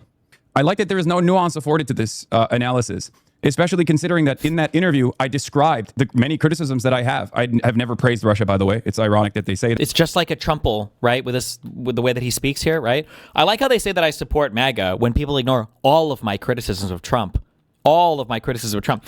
There are times, there's a weird thing, I don't know how to explain it, but like there are times when you have to have very nuanced questions to figure out what a person believes, and then there are times when you have to cash it out in a very simple question, right? So for the MAGA people, you say that you disagree with Trump's foreign policy. Well, what do you mean by that? Sometimes you got to get into the weeds on that. Somebody might say, I actually am super against the war in Iran and all that. It's like, well, why? Because I know that the Jews are controlling the United States. Oh, okay. So you're kind of, okay. But it's not because you were like, say, to the left of Trump on foreign policy. You're like crazy further off even into the more right area for the foreign policy, right? So sometimes you've got to go like kind of nuanced to figure out what exactly a person believes. But other times you have to distill it into a simple question like, oh, so you do agree that Trump has been bad on spending. He's been bad on wars. He's been bad on trying to balance the budget. All this. Yeah. Okay, wait. So knowing all this now, would you have voted for Kamala over Trump? Oh, you still would support Trump. Gotcha. So everything you just said is irrelevant. It doesn't fucking mean a thing because you'd still vote for Trump at the end of the day. And you could try to tease that apart in several different ways. Well, it doesn't mean I support every single thing, but it doesn't matter. You'd still vote for him. At the end of the day, you don't choose every single policy that a person does. We don't vote by referendum on every single action the executive takes. You have to support a person in office. And if you're saying that these two things are the most important things and you're saying this guy's fucked up on him, then why the fuck would you still support him in an election over the other party? You really think they'd be worse, even though we've seen that he fucked up horribly and the last admin didn't? Like, so... That doesn't really matter. It's bullshit, but nobody gives a fuck, right? And as far as the interview that I did, where I said the closest existing version, as far as the economy goes, the closest existing version of what I would like, as far as like responsive politics, as far as a centrally planned economy, would be the Chinese system. And the results speak for themselves. 800 million people lifted out of extreme poverty, unbelievable levels of rural development that has taken shape in China. That is what I would love to see in the United States of America. But there are certain concepts. We don't have people in America that are still subsistence farming to lift out of poverty. What are you talking about? It's like saying, I can tell that this guy, he's not training his athletes well. Well, why is that? Because this other guy who trains his athletes on average grew like 8 inches in the season. And it's like, bro, this guy coaches 8th grade basketball. Of course they're growing. They're kids. You can't grow adult. What are you talking about? In the Western world that I grew up with, that I maintain, is profoundly important. Due process, free speech, and things of that nature are very important to me personally, right? I'm glad you're clarifying this. You got your devices. You got your fucking phones taken from you because they thought you were harassed, because they thought you were making fun of. It wasn't even the current leader. It wasn't even Xi Jinping. It wasn't just fucking Mao Zedong or whatever. When the police showed up, they thought, so that thing that we went to, okay? The flag raising. This is the most, if I was to ever deport this guy from the country because I was dictator for a day, it would be for this clip. This is one of the most dangerous, but the journalists that exist today, everybody that exists in our media environment today has been spoiled by being in a liberal government for a long time, and they haven't had to deal with like extremists, which to some extent is good. We shouldn't have this kind of shit. This is one of the worst clips that Hasan has ever done, but people don't even understand. Even the average American probably doesn't understand why it's bad, and so the average journalist doesn't understand why it's bad, and they won't even talk to him about it. But whenever the police showed up, They thought, so that thing that we went to, okay? The flag raising ceremony is not, it's not in focus. Hold on, I'm gonna fix it. Was The it at flag raising ceremony that we Tiananmen went Square where they went? Was that one of the It's reasons? not a thing that white people normally go to, right? It's not normally something that like white people attend, right? And I assume that they are probably extra attentive and extra careful about people coming to do some fuck shit. Like, there's a reason why, for example, there were Chinese nationals on each other's backs, right? But I knew that like if we did it, we would get called out by cops. Because like by and large, especially like the government is aware of like how they are perceived or how much like anti-Chinese propaganda exists out there. And I think the older people are also aware of it as well. But I think the younger populations in China are ironically enough less aware. Like the younger normies are less aware of the animosity that exists, which shouldn't exist at all, obviously, but unfortunately does. And it's almost entirely one-sided, entirely designed by America. But yeah, we're white. So as foreigners in China at this like national event rather than an international one, where as you guys noticed, like they didn't have any like foreigners there at all. He thought he saw something on the phone. Saw what? He thought he saw something on the phone. Like he thought we were like making a mockery. You know what I mean? Oh, mocking a dead leader? This is the country you want to take notes from because they thought you were mocking a dead leader? Realized that we were swagged out white boys who love China. Are you being careful with your words? No, I'm just telling you like it is. Like they thought we were, they were being extra attentive to make sure that no one is making fun of Mao or anything like that, or the ceremony. Like, that's a crazy, as an American, spoiled American liberal, whatever the fuck I am, anybody in the Western world, right? They thought we were making fun of Mao. They thought that we were making fun of Mao. Roger, you seen this? Oh, yeah. Looks good. Yeah. 这是什么呀？他录的视频。你是他导游？没有。这是什么 ？Stop。OK。我是他导游啊。过来，稍等一下。是啊，你是导游啊？问问他那个，问问他那刚直播那什么东西啊？让他拿出来给我看。OK， 要看直播的东西是吗？对。我看一眼刚你那 photo。So you want to see the photo? Oh, I didn't take a photo.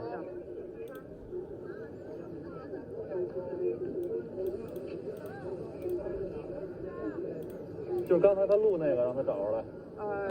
So have you recorded anything? No, not yet. No, 我都看见了。Yeah, he said he 直播还是什么呀？ Oh, I was holding the camera out, but I didn't do anything yet. 有个手机和那个背景图。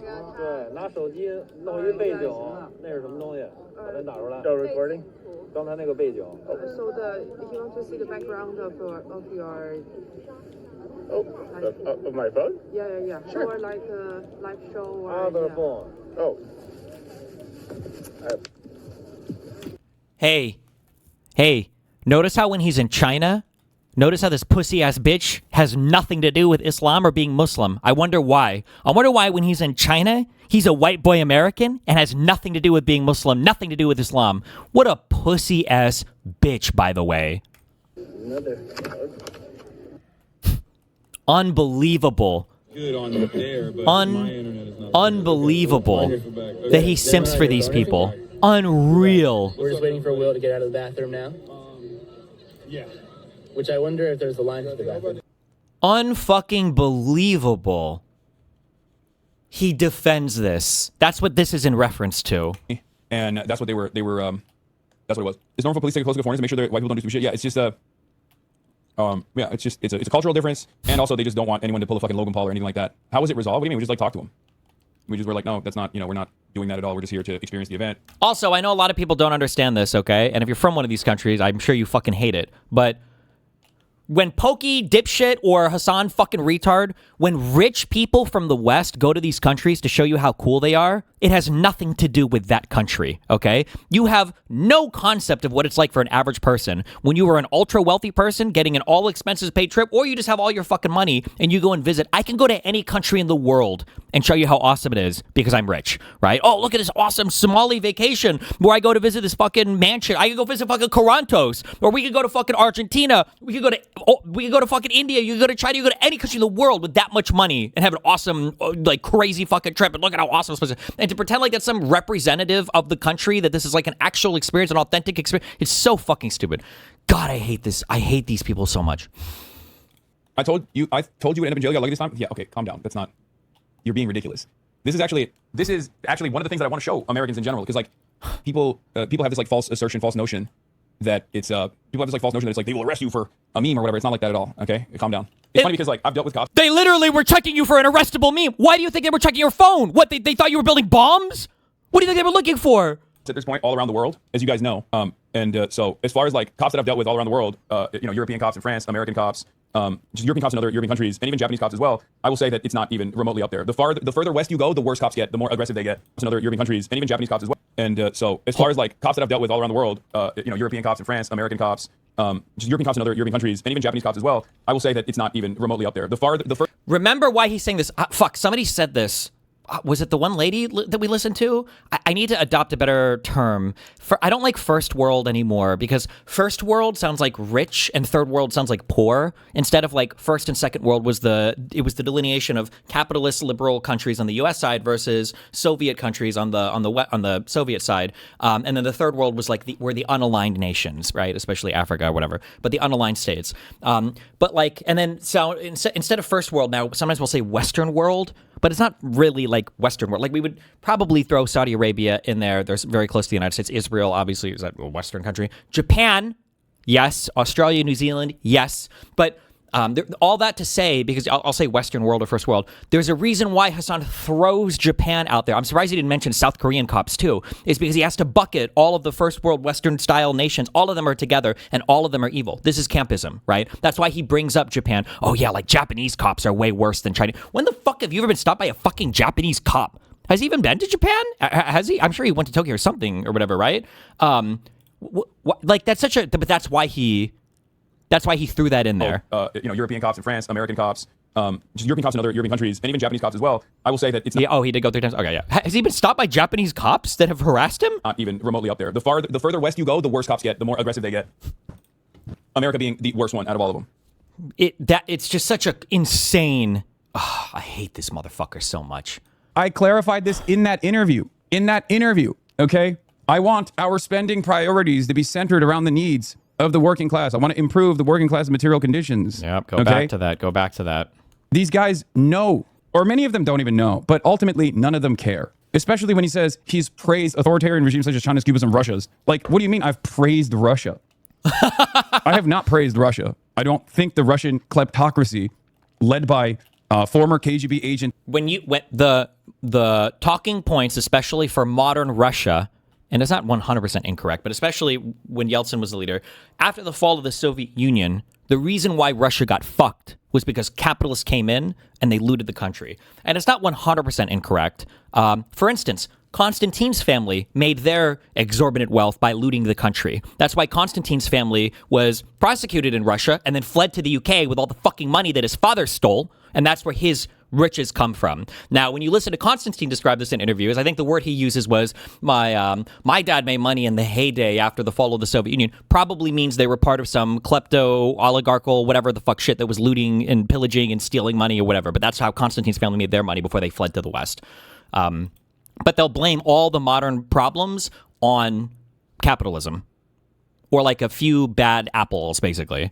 Is Pokemon on that tanky shit too? No, they're just too spineless because they're cloud obsessed, and they're too retarded, so they see pretty buildings or whatever, and then they're too friend fucked, so they hear Hasan say a thing and then they believe it. They're too stupid to engage with the propaganda outright, so then they fall for it and then they become unknowing proliferators of it. I don't know if you would call this a tier 3 person. Like tier 1 is like Hasan knows he's lying about everything. A tier 2 is like a believer in the propaganda and then they spread it. And then I would say you have like these tier 3s, which are like channels that propaganda carries along, but they're not even really doing like expressly political stuff, I guess. I don't know if you would say that. Dude, I wanted to kill what was when Pokey was like, in China, they have this thing where you can pay people to take. They have a thing for everything. They have these people where you can pay them to show up and take pictures of you, and it's insane. Oh my god!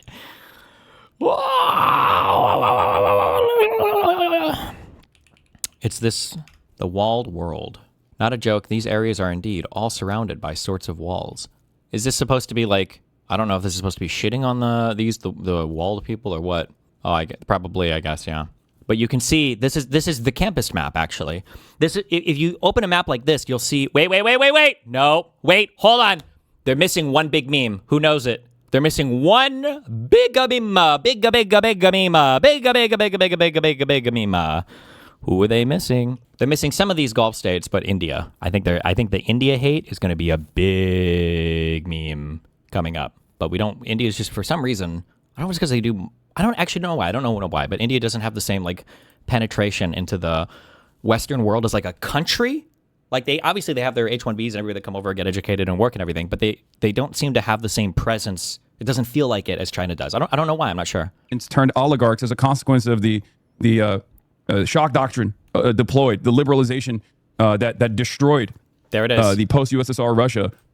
Russia was great, and then it was liberalized. Oh, it was liberalized. You'll always hear people like this shit on like Gorbachev and stuff because some people like commies will view him as a traitor. Oh, you're trying to liberalize the country. Keep in mind that all of these like commie fuck countries that ended up eventually kind of like clawing their way back into the world and succeeding and lifting so many other people out of poverty was because of the liberalization of their economy and trade and everything else. That was like literally the reason why. But deployed the liberalization that destroyed the post-USSR Russia.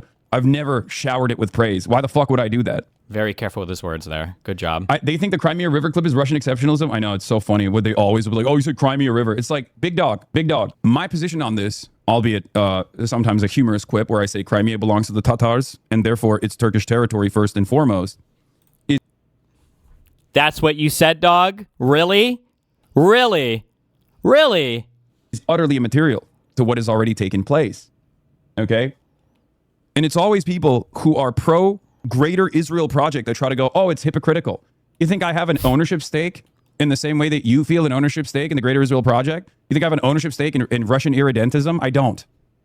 I don't even know that word. I just want there to be a diplomatic process seen through so that more and more Ukrainians are not fucking dying. That's been my consistent position since day one. It's the same. Always the talking point. This would be another thing where it would be cool, and I understand for American journalists, I guess maybe they're too busy fucking kids on Epstein's Island, or maybe once you turn like 45 in America, you can't read anymore, and you don't know how to research anything or whatever, and your parents didn't teach you anything at all growing up, so you're just like, I don't know, like fucking strung out on opiates on mainstream media. You can't fucking learn a single fucking thing in your entire fucking life.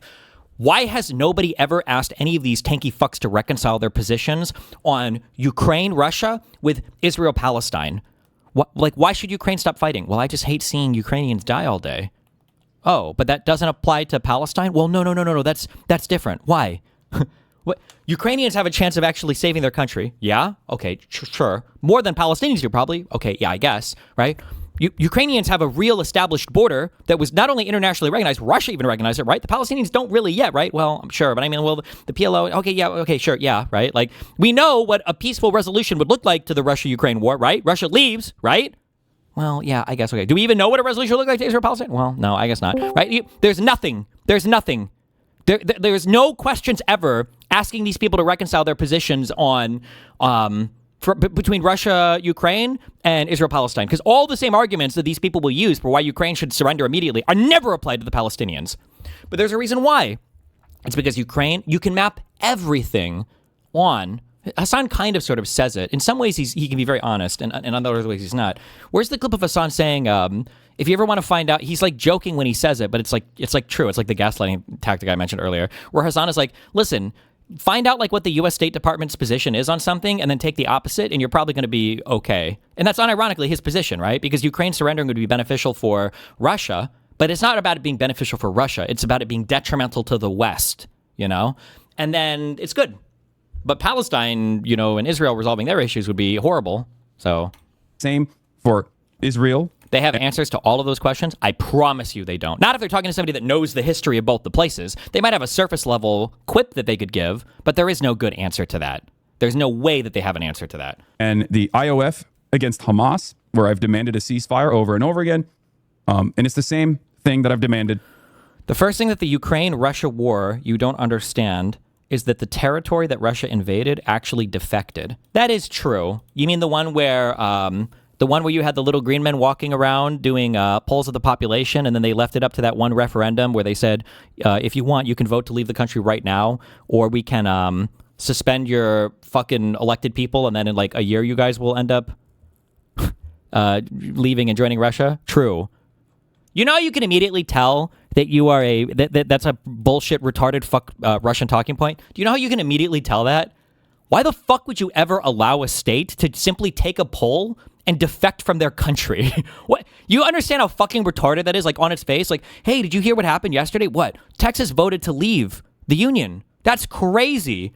I wonder if there's any points in U.S. history where somebody tried to leave the union before. What was their response to that? Like you can just vote yourself out of a country? Get the fuck out of here, you fucking retard. In the Russian invasion of Ukraine, the illegal invasion of Ukraine, people holding on to Crimea as this like a choke point, as this like pivot point, are holding on to nothing. It's so strange to me. Anyway. Putin bad ticker required. A Ukrainian just got charged for blowing up Nord Stream pipeline by a German court. Yeah, I don't even think that was one random Ukrainian that did that. That's crazy. What does he mean by that? There's never been a moment where I've justified the illegal and immoral invasion of Ukraine. Not once. And it's so funny that people still run this lie over and over again. Yeah. Take it up with Biden. Take it up with Obama. They were the ones who also did not choose to advance the defense of Crimea and instead recognized Sevastopol as an existing Russian military base, which it was, and thought that the Crimean annexation and the way that they dealt with it, which was without a single shot fired, was objectively very different than the current Russian invasion and occupation. Sevastopol was a Russian leased base, true. So would he be okay with us invading? By that logic, can we invade Cuba? Isn't Guantanamo Bay in all the way the eastern part of Cuba?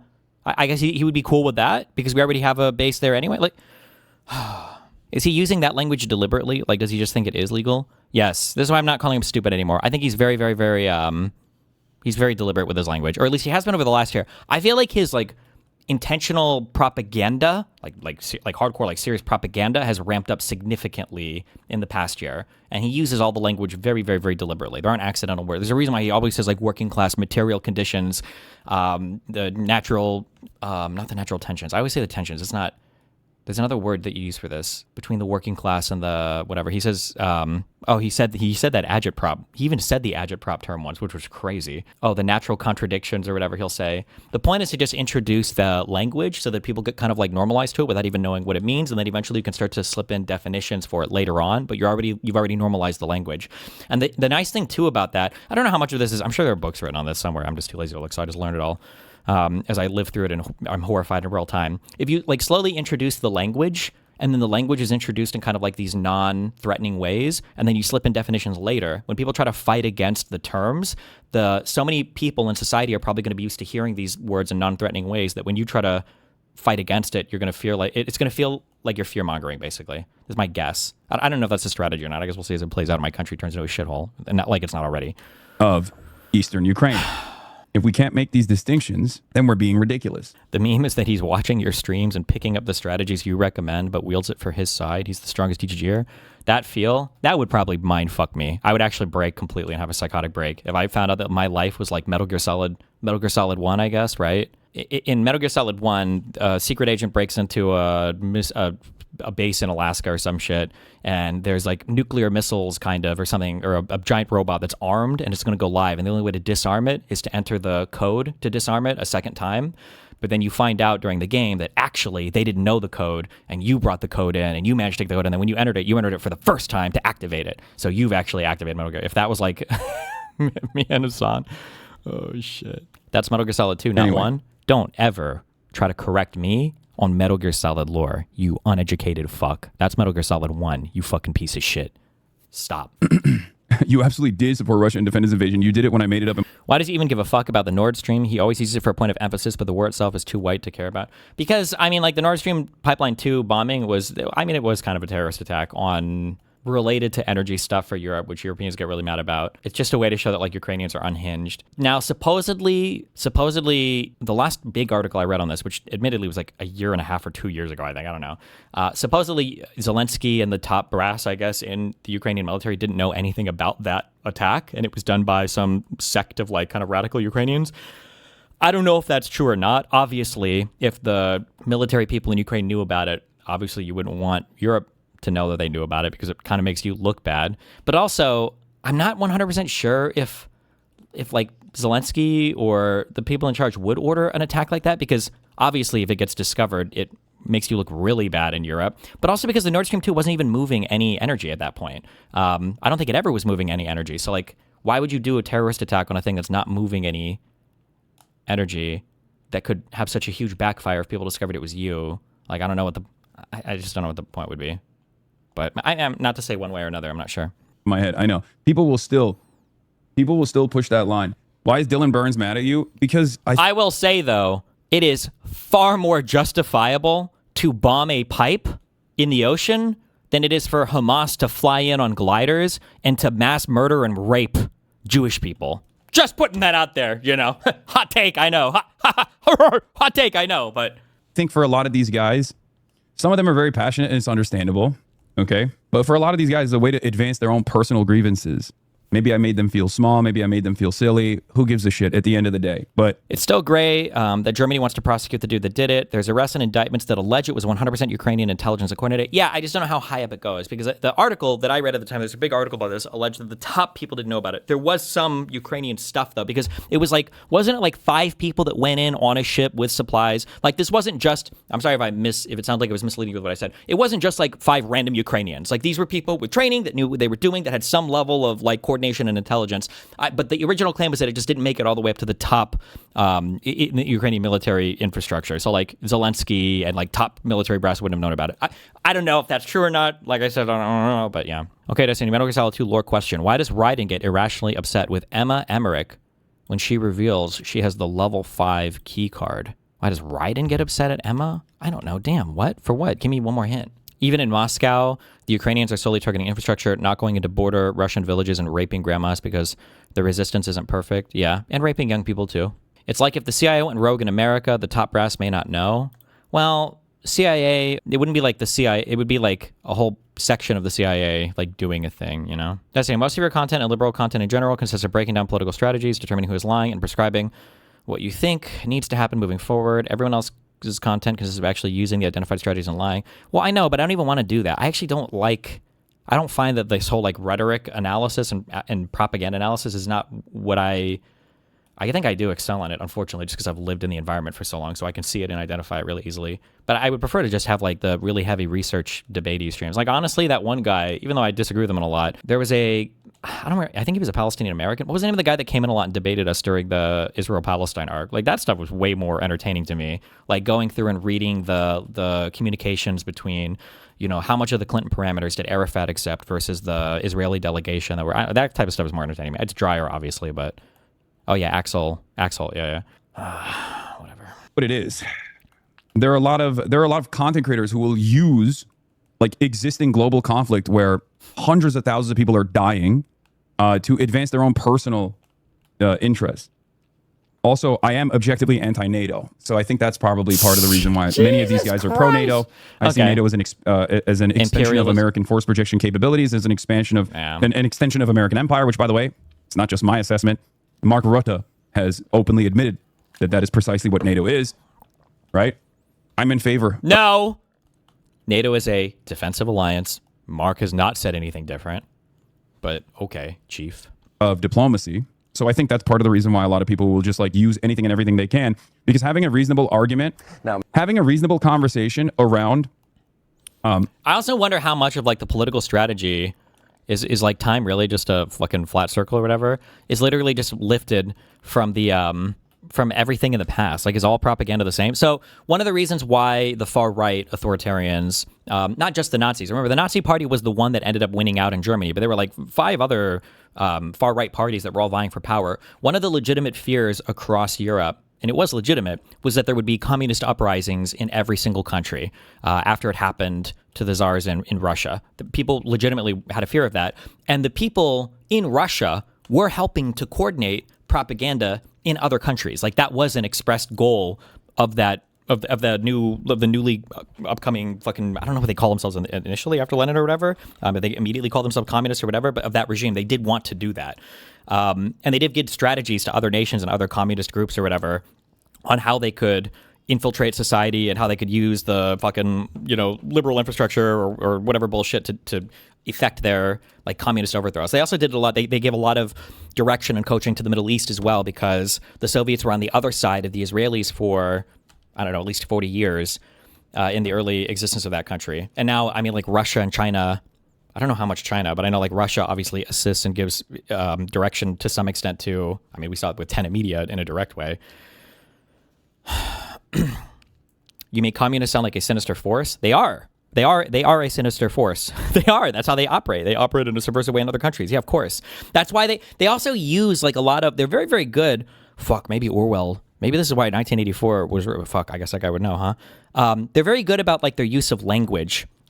Because a lot of words are hard to call out in English because they kind of sound good, but they're very communist loaded and people don't know. So anytime you hear somebody say like revolutionary, the revolutionary potential, the working class, these are all like, if you've been in these spaces and you've heard them, these are commie terms. You know 100%. If somebody starts talking about like we need to have like we need a revolution in America, we need to exploit the revolutionary potential of the work. These are communist terms every single time. So you have some kind of like agitprop going on. You've got some kind of subversive agenda going on here. All of these words are like very explicit and by design used. But like in ordinary English, well, I mean, what's wrong with revolutionary things, right? Like didn't he call his movement like Our Revolution? And I want to say I don't think Bernie was trying to do anything weird by that. I don't think he was. Like I think Bernie was an actual like bog standard sock dem, I think. But he has the background to know as well, so I don't know, whatever. But what NATO is doing and what NATO has done is obviously not going to be favorable for a lot of people. I think it's far more defensive. Okay, not to derail, but I need to know if you're a fake Metal Gear Solid fan. What is the best game? If you say 3 or 5, then I know you can disregard your opinion. What's better than 3? Are you going to say 1? You can't say 2 because nobody says 2. And there's no way you would say fucking 4. You would say 1, I guess. You must think that. Or you're going to say some retarded shit like Peace Walker.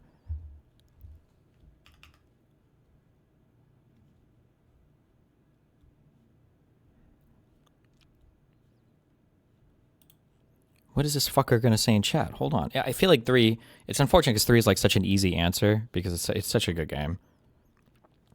2 has the most compelling and socially relevant story. I might accept that. I really liked 2. A lot of people got really mad at the bait and switch. And I like the social commentary in 2 a lot as well. 3 is just such a great, it's just such a great story. It's such a good story. Destiny, the working class is not some ML dog whistle anymore. It absolutely is when these people say it. Now, when an ordinary American says working class, an ordinary American is referring to an income bracket. Like, people might not realize it, but like an ordinary American would consider a small business owner probably to be working class. Like a guy who owns like a carpet cleaning company or like a plumbing company, and he makes like, maybe he like he nets like 110K a year, but he's like working like 80 hours a week and sometimes even does jobs. Like most Americans are like, yeah, this is like a working class guy. They would unfortunately it's extended up to middle class. Like most Americans probably say that.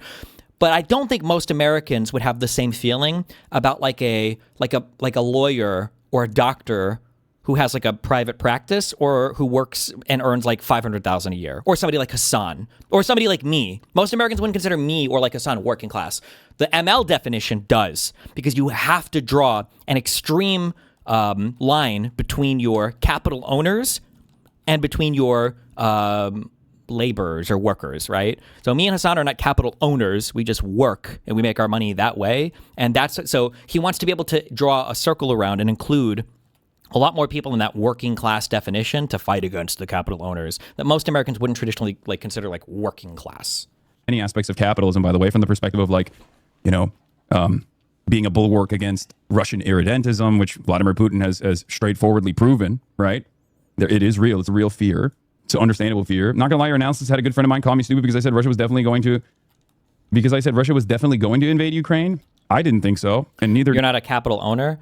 I mean, am I a capital owner? My business is kind of weird capital because it's so tied to who I am. I don't know if there's a name for this in finance or whatever. I have Destiny GG LLC, and I'm sure I could technically do some 7x revenue evaluation or whatever of my company. But the reality is like if I were to leave, it's not like Destiny works without me, right? unless I have like a secret twin or Nathan takes over me. I don't know. You could argue this is kind of cringe, but under maybe like a really strict commie reading, like that I have like a stock portfolio and everything that makes me money. You could argue through that means that I'm a capital owner. I think Hasan believes this, or he uses his argument, because Hasan always lies and he says publicly, Hasan always says, oh, I don't have any money in the stock market. All of my money just sits in a savings account. That's a fucking lie, 100%. Actually, it might not be a lie just because his family is so absurdly wealthy. Maybe he legitimately doesn't care about making money at all, maybe. But he'll say that because he doesn't want to be like a capital owner, you know? The Ukrainian government at the time, because no one expected Vladimir Putin to be that fucking crazy. Anyway, let's see what Sean Hannity had to say. Kiros wants to upend our way of life, replace that with what, a Soviet-style socialism. Okay, that was a reaction to that article. That's it. Okay. Oh God, is it true that you're working together with Bad Empanada to attack Hasan? It's kind of weird. I wouldn't say that I work together with Bad Empanada, but I mean, I think this is public now, right? That after me and Lauren broke up, me and Bad Empanada have been dating for a while. And I mean, obviously, Hasan comes up when we talk about like our content strategies, like a little bit, like when we're eating dinner together, when he's bottoming for me, like every now and then I'll talk about, you know, like, oh, like, did you see this Hasan thing or whatever? And then in between moans, he'll like say like, oh, yeah, yeah, I think I'm going to say this about Hasan. We don't like coordinate strategy directly or anything, you know? No, I do not coordinate with fucking Bad Empanada. Bad Empanada is fucking crazy. Sorry, I'm just stressing these terms so that everybody knows if we're going to start doing the socialist bullshit. So somebody said, kind of funny that Destiny is less of a capital owner than Hasan because Destiny is a rentoid and Hasan owns property. So technically, under a Das Kapital definition or whatever, there's a distinction between capital and personal property. So capital is just stuff that you use, that you combine with labor, and then you exploit natural resources. I think I don't remember the formula or whatever, and that makes some kind of product that you then sell to somebody. Personal property is just stuff that you own that you don't use for like a business or revenue generating purpose. So like a house would not be considered capital, even though it can appreciate in value and all that bullshit. Unless you're like renting it out to people, then it would be considered capital. That narrative, the narrative doesn't even make sense though, since according to Hasan, you're working with Ethan, but Ethan hates Bad Empanada because Bad Empanada went after him. But now you're working with Bad Empanada. Like what?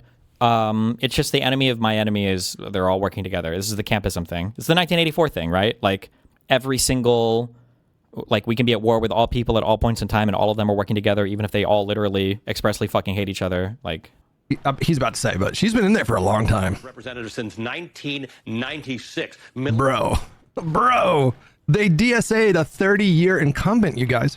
Kiros, who has lost. What? How old is Malat? God damn it, I'm never going to get this name right. Melat Kiros. She's 29 years old. My goodness. It's just this is a Star Wars name. Let's be honest. This is a name of. Wait, why the fuck was he just so Islamophobic there? What? I'm sorry. What? This is a Star Wars name? Wow. You racist piece of shit. That's what they said in here. Racist motherfucker. Who watches this bald ass? Racism already? Racist fucking baldo. Bro came in hot. Wow, that was really racist. I love that reaction. Apparently, it literally is. He's about to say, but it actually is a Star Wars name. Kiros is in Star Wars. Its location. Hello, everyone. So Hasan Piker is yet again engaging in outright slander of people to his left, this time attacking me and calling me a Fed, as in an agent of the US federal government, for daring to criticize him. Now, that's an especially interesting accusation, given that... What is Hasan's reason for not talking to Hutch? Is it really just due to a mild association with you? Hutch is probably another person that he's built up a mythos around. Anytime you invest a significant amount of time building up myths around the people that you don't like, and the only engagement that you have is through like very carefully curated clips and everything, you've created a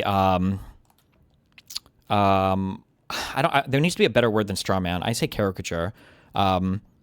But you beat Final Fantasy VII, you're playing a hard. I'm like, I have like 3 things I need to just complete the playbook, or the whatever. So I'm just doing all of them. Fuck it.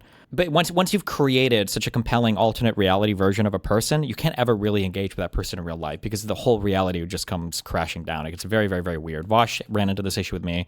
A lot of the people online who just, by a lot, I mean, I guess everybody that does politics now, because all of this is just built on lie after lie after lie after lie after lie.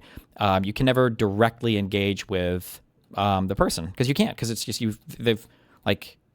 your audience would have such a hard time grappling with the person we expect to hear Hasan repeat what I just said about him to other people, saying that I do this to him, even though I engage with his content long form, and I would gladly have a conversation with him over any of these topics. But yeah, I have been actually investigated by the American FBI, and there was a federal grand jury investigation into me looking into the possibility to indict me for my support of Palestine and being anti-Israel.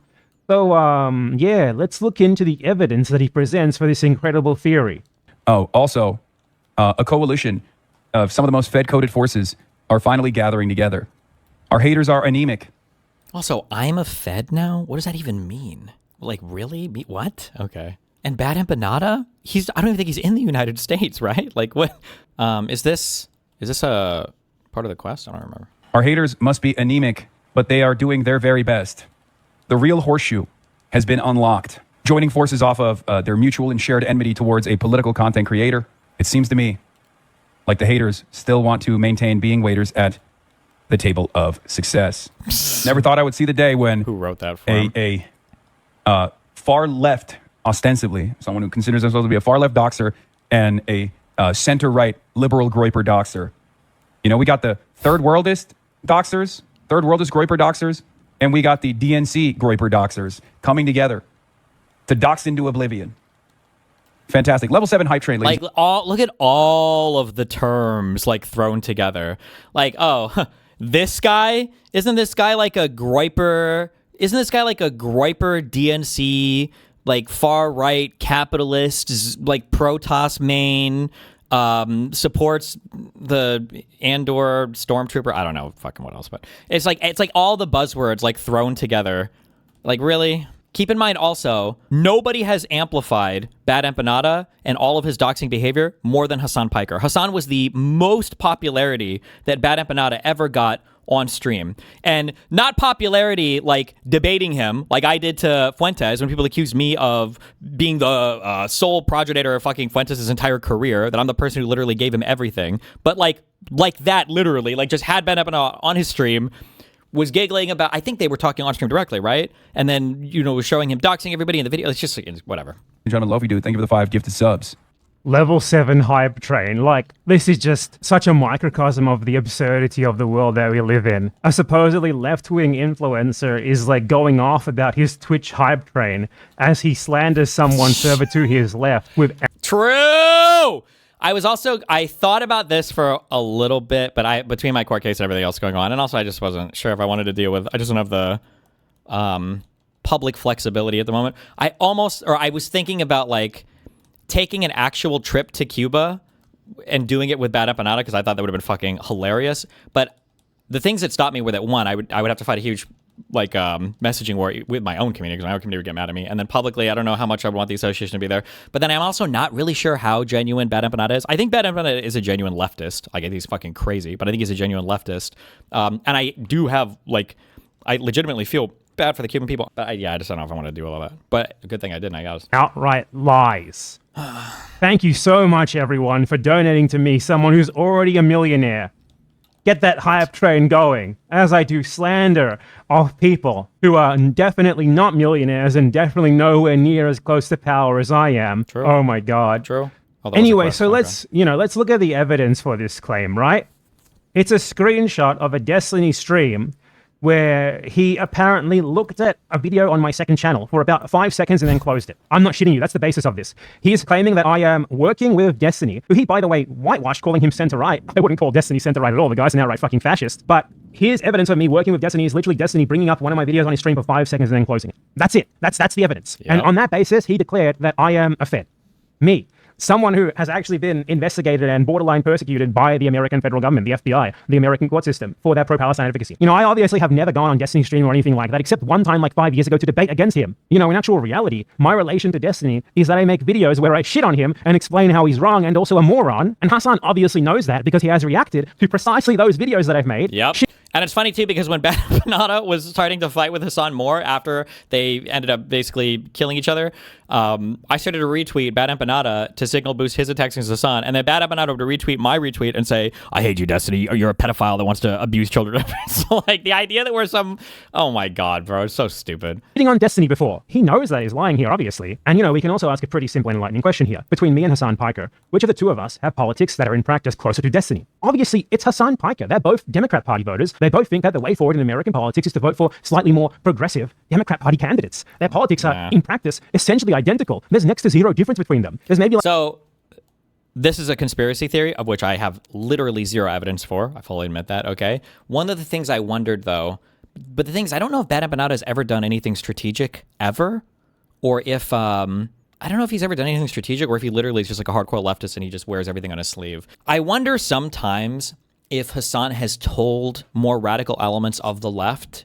to attack him and fight with him to give him the perception among some people as being not as far left as he actually is. I do wonder that sometimes. And I feel like at the level of coordination that a lot of these things have behind the scenes, that wouldn't even be like the craziest thing to happen. I just don't, Bad Empanada is such a wild card, it's hard to say, but Bad Empanada's summary here of how Hasan pushes politics is not even remotely true. Maybe it's true compared to Bad Empanada, who is like the most radical far left person you could be, but like 4 or 5 differences in their preferred candidates, and that's literally it. Whereas I reject the Democratic Party entirely. So how does this motherfucker get the gall to accuse me of working with Destiny based on some shit he made up, when in actual practice... Because this line is, but it could be, the problem is this could be, wait, what was the breaking point between Bad Empanada and Hasan?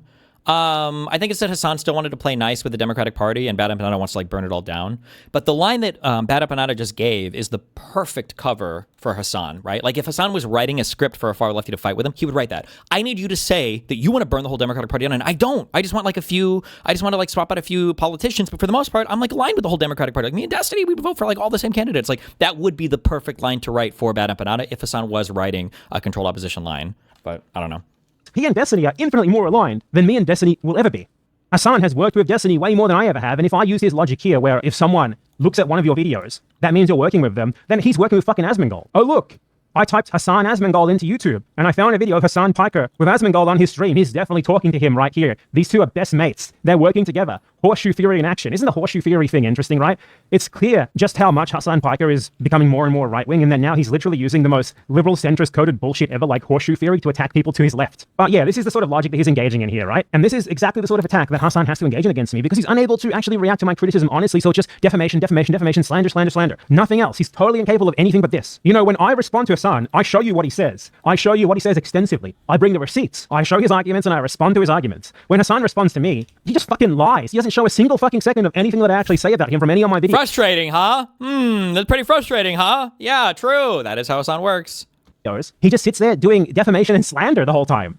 Like this, it's insane. It's the only thing that he's capable of. Because fundamentally, he knows that he's a fucking bullshitter. He knows that the stuff that he's saying isn't true. He knows where he's leading people. And someone like me who's pointing to it, who's calling it out, is a great inconvenience for him. You know, a couple of months ago, Hasan was like pretending that he was getting subpoenaed by the US federal government for going to Cuba. Now, that never actually happened. All that happened is the US Treasury Department sends an email to Code Pink, not even Hasan. And I joked about that at the time by posting an image of Marco Rubio asking me for info on Hasan Piker so they could put him in prison, like a fake DM in Fortnite of Marco Rubio. Let me show you that. Marco Rubio. Hello, I hear that you have information about Marxist communist Hasan Piker. Now, Hasan's fans went ballistic about this, and they were like, oh my god, Bad Empanada, how dare you not show solidarity with Hasan Piker in this moment, you piece of shit. Meanwhile, the FBI actually investigates me for real and subpoenas me for real, and Hasan goes on his stream live and doesn't just not show solidarity, but smears me as a Fed. This guy wouldn't show any solidarity with you, you know? So when they demanded of you, remember that. If you are someone to his left who criticizes him from his left, you could expect this same sort of level of solidarity from him when the US federal government comes for you. And they came for me. Let me show you the part of my recent main channel video where I show this. In May last year, I received an email that shed quite a bit of light into what had been happening. It read, Google received and responded to a legal process issued by the Federal Bureau of Investigation compelling the release of information related to your Google account. A court order previously prohibited Google from notifying you of the legal process. We are now permitted to disclose the receipt of the legal process to you. They then gave me a reference number for this investigation against me, but nothing more. So that was pretty interesting, and also enlightening as to what had previously been happening to me and people who know me. Clearly, there had been a more formal, serious investigation into me than what I had known about. And they attached a copy of the subpoena, which was a grand jury subpoena. Pretty serious sounding, right? Now, I thought that if this is a grand jury subpoena... Damn. Grand jury subpoena, meaning they were seeking an indictment, right? That's what that would mean if you are, or is it that the grand jury itself issues the subpoena, rather than an investigator or a prosecutor on behalf of the subpoena? But that's I mean, it was a grand jury was involved, so they were looking for an indictment there. That's pretty crazy. That's pretty crazy. Damn.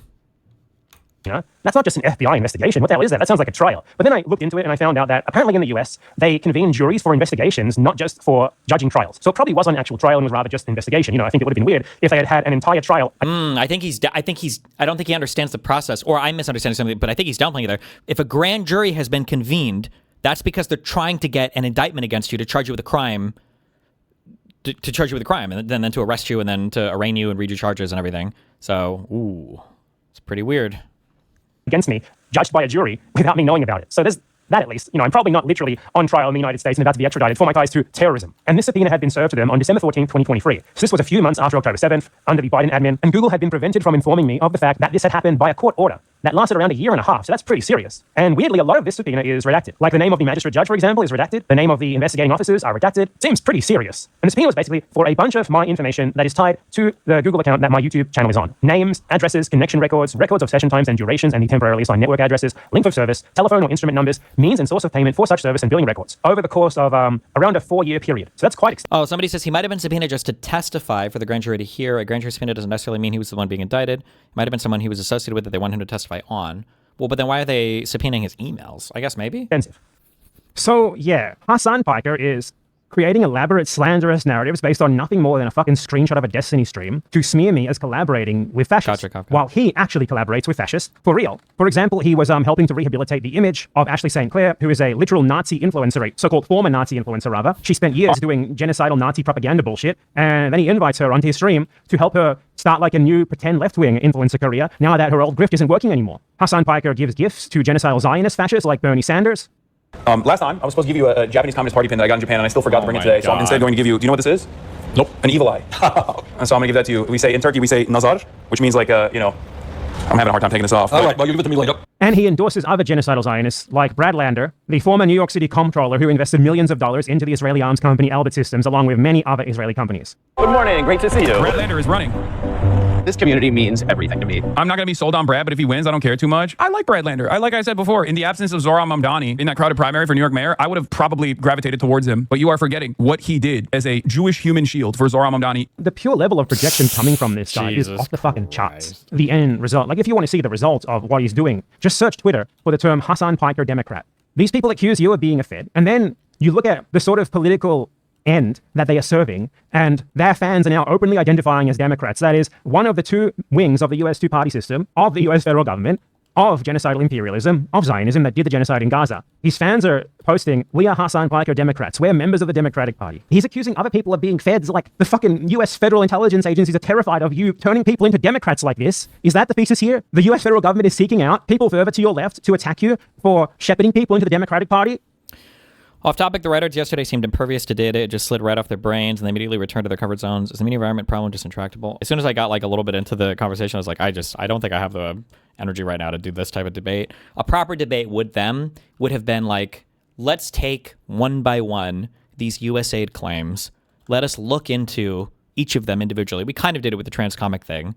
Let's look at like what these officers, it would basically be like a civics 101, because you have to have a civics 101 with a lot of these people. And I don't have the resources offhand to like point you to like which office of inspector general was responsible for validating and verifying, where the USAID money was going to. I've just got, at this point, I've got like half a dozen friends that work at like universities or that work in labs, and just listening to how arduous and annoying the process is to secure government money and like all of the tracking and all the other bullshit that goes into every single fucking government issued grant. It's very annoying when I still hear in these debates and we're like, oh, government money, it just goes out to free to NGOs and there's no tracking or tracing or anything. It's like, bro, it's such an annoying fuck process when the government is sending you money, like all of the strings attached and all of the hoops you have to jump through and all of the compliance and all of the follow up and all of the like it's just so much shit.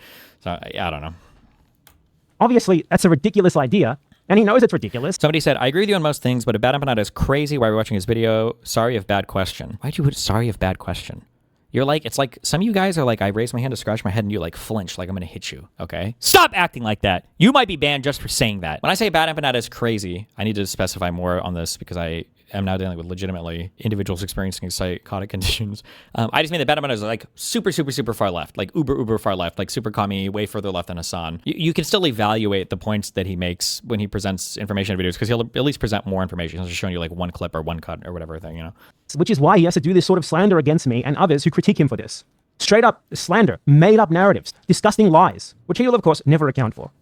And of course, his fans act upon this pure slander. When they hear him say this, they buy it immediately. Like this is from Hasan's subreddit. Someone on his subreddit posted, BE finally teamed up with Destiny. So I feel very vindicated in my day one BE hater status. How did they team up, someone asked? And the response is Hasan pulled up a screenshot of Bad Empanada on Destiny's stream. All of it is just straight up Some people were saying this, chat, and I didn't want to argue with it. Hasan absolutely was trying to show with that one. I think the reason why, because I don't think Hasan played any of the video. I think he just showed that screenshot. Hasan showed that screenshot and didn't elaborate much because he really did want to give the impression that BA was on my stream. 100% he did.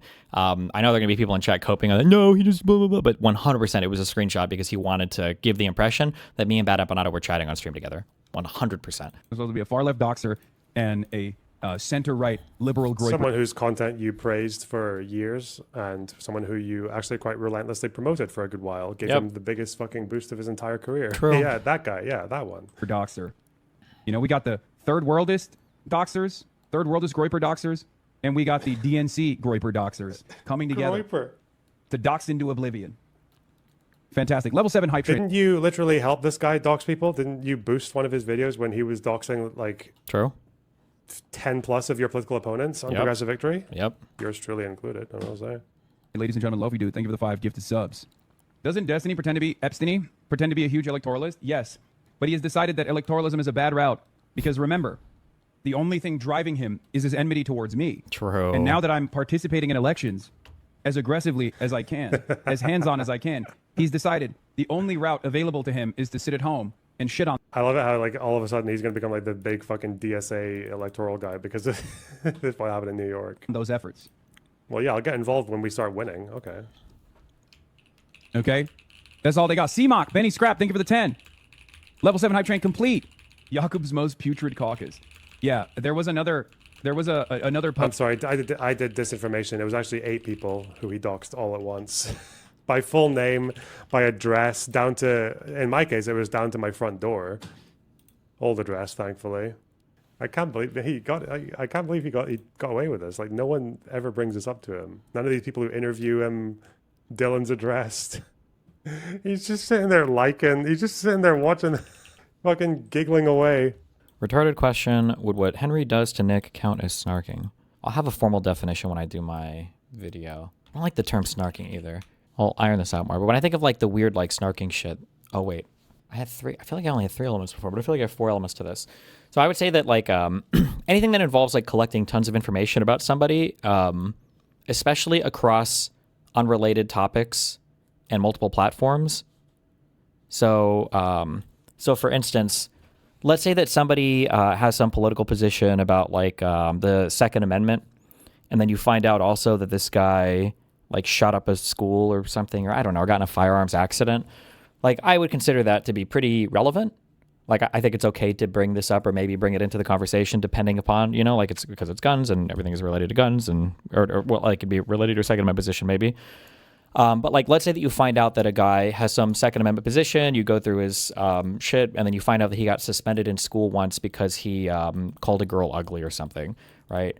Like that. So I feel like the first element is there's some amount of like collecting information about somebody, especially across multiple platforms, especially like unrelated to whatever topic it is that they're discussing or going in on.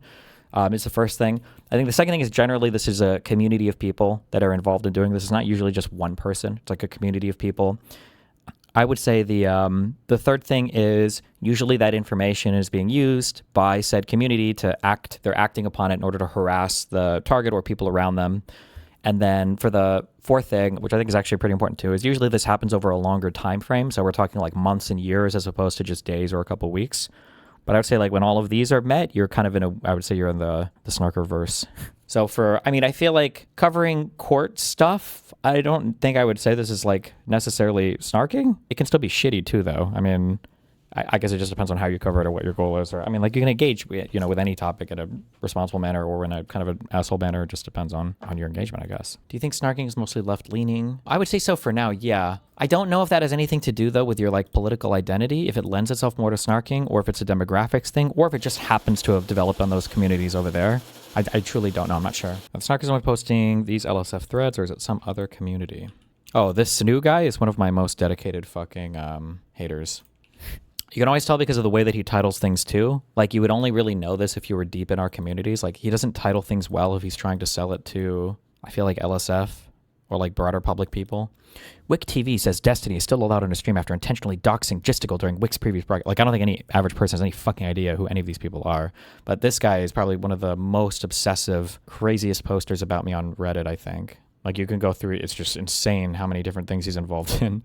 How do you plan to stop the snarking? Once my court case is dismissed, I can drop a huge video that just kind of like explodes and blows apart the entire space. And then once everything is kind of like out there and it's more accessible for people to understand like what's happening, it's just a matter of, it's just another type of content that you have to be, I don't know, engage. I don't know how to explain it, but like one standard that has to change going forward is I think you have to be willing, you need more creators that can do, like, I don't know how to say this without sounding full of myself. Like, I can do research content, I can do intellectual stuff, I can fight on culture grounds, and I can fight people on drama grounds. It feels like nobody else in the lib left space thinks they have to learn those skills, and nobody else ever wants to do that. So you get like these DSA tanky people who are willing to go to bat for Hasan on like the dog shocking shit, or you've got these like MAGA people who are willing to like sweep and make excuses for Trump on everything. Like, these guys will fight culture in all these different areas. Like, you'll have these like DSA people defending why October 8th Hamas rallies are good for pro-Palestinian protesters, and it's actually not anti-Semitic. Like, they're fighting on all those grounds. But then it feels like the lib left space is just, it's way too sanitized. And people think that like, well, this type of content is too risky, or like addressing these things is too much. So we're just going to like try to like keep it clean and be above board. And it's like, that's fine, but you're missing like 70% of the political conversation right now, unfortunately. And at some point, like, I don't think unfortunately, you can't dictate how low the battlefield goes. You just kind of have to match where it is. And one side can always kind of like drag it into more and more obscene territory. If people are going to drag it to that territory, you have to be able to have the fights there. So I'll be more flexible after my court case is over. Also because I can have my own court cases running too. And being the plaintiff on these, it probably is better than being the defendant on them. I just don't understand why everyone is just trying to destroy each other. It makes me really sad. That's how it is.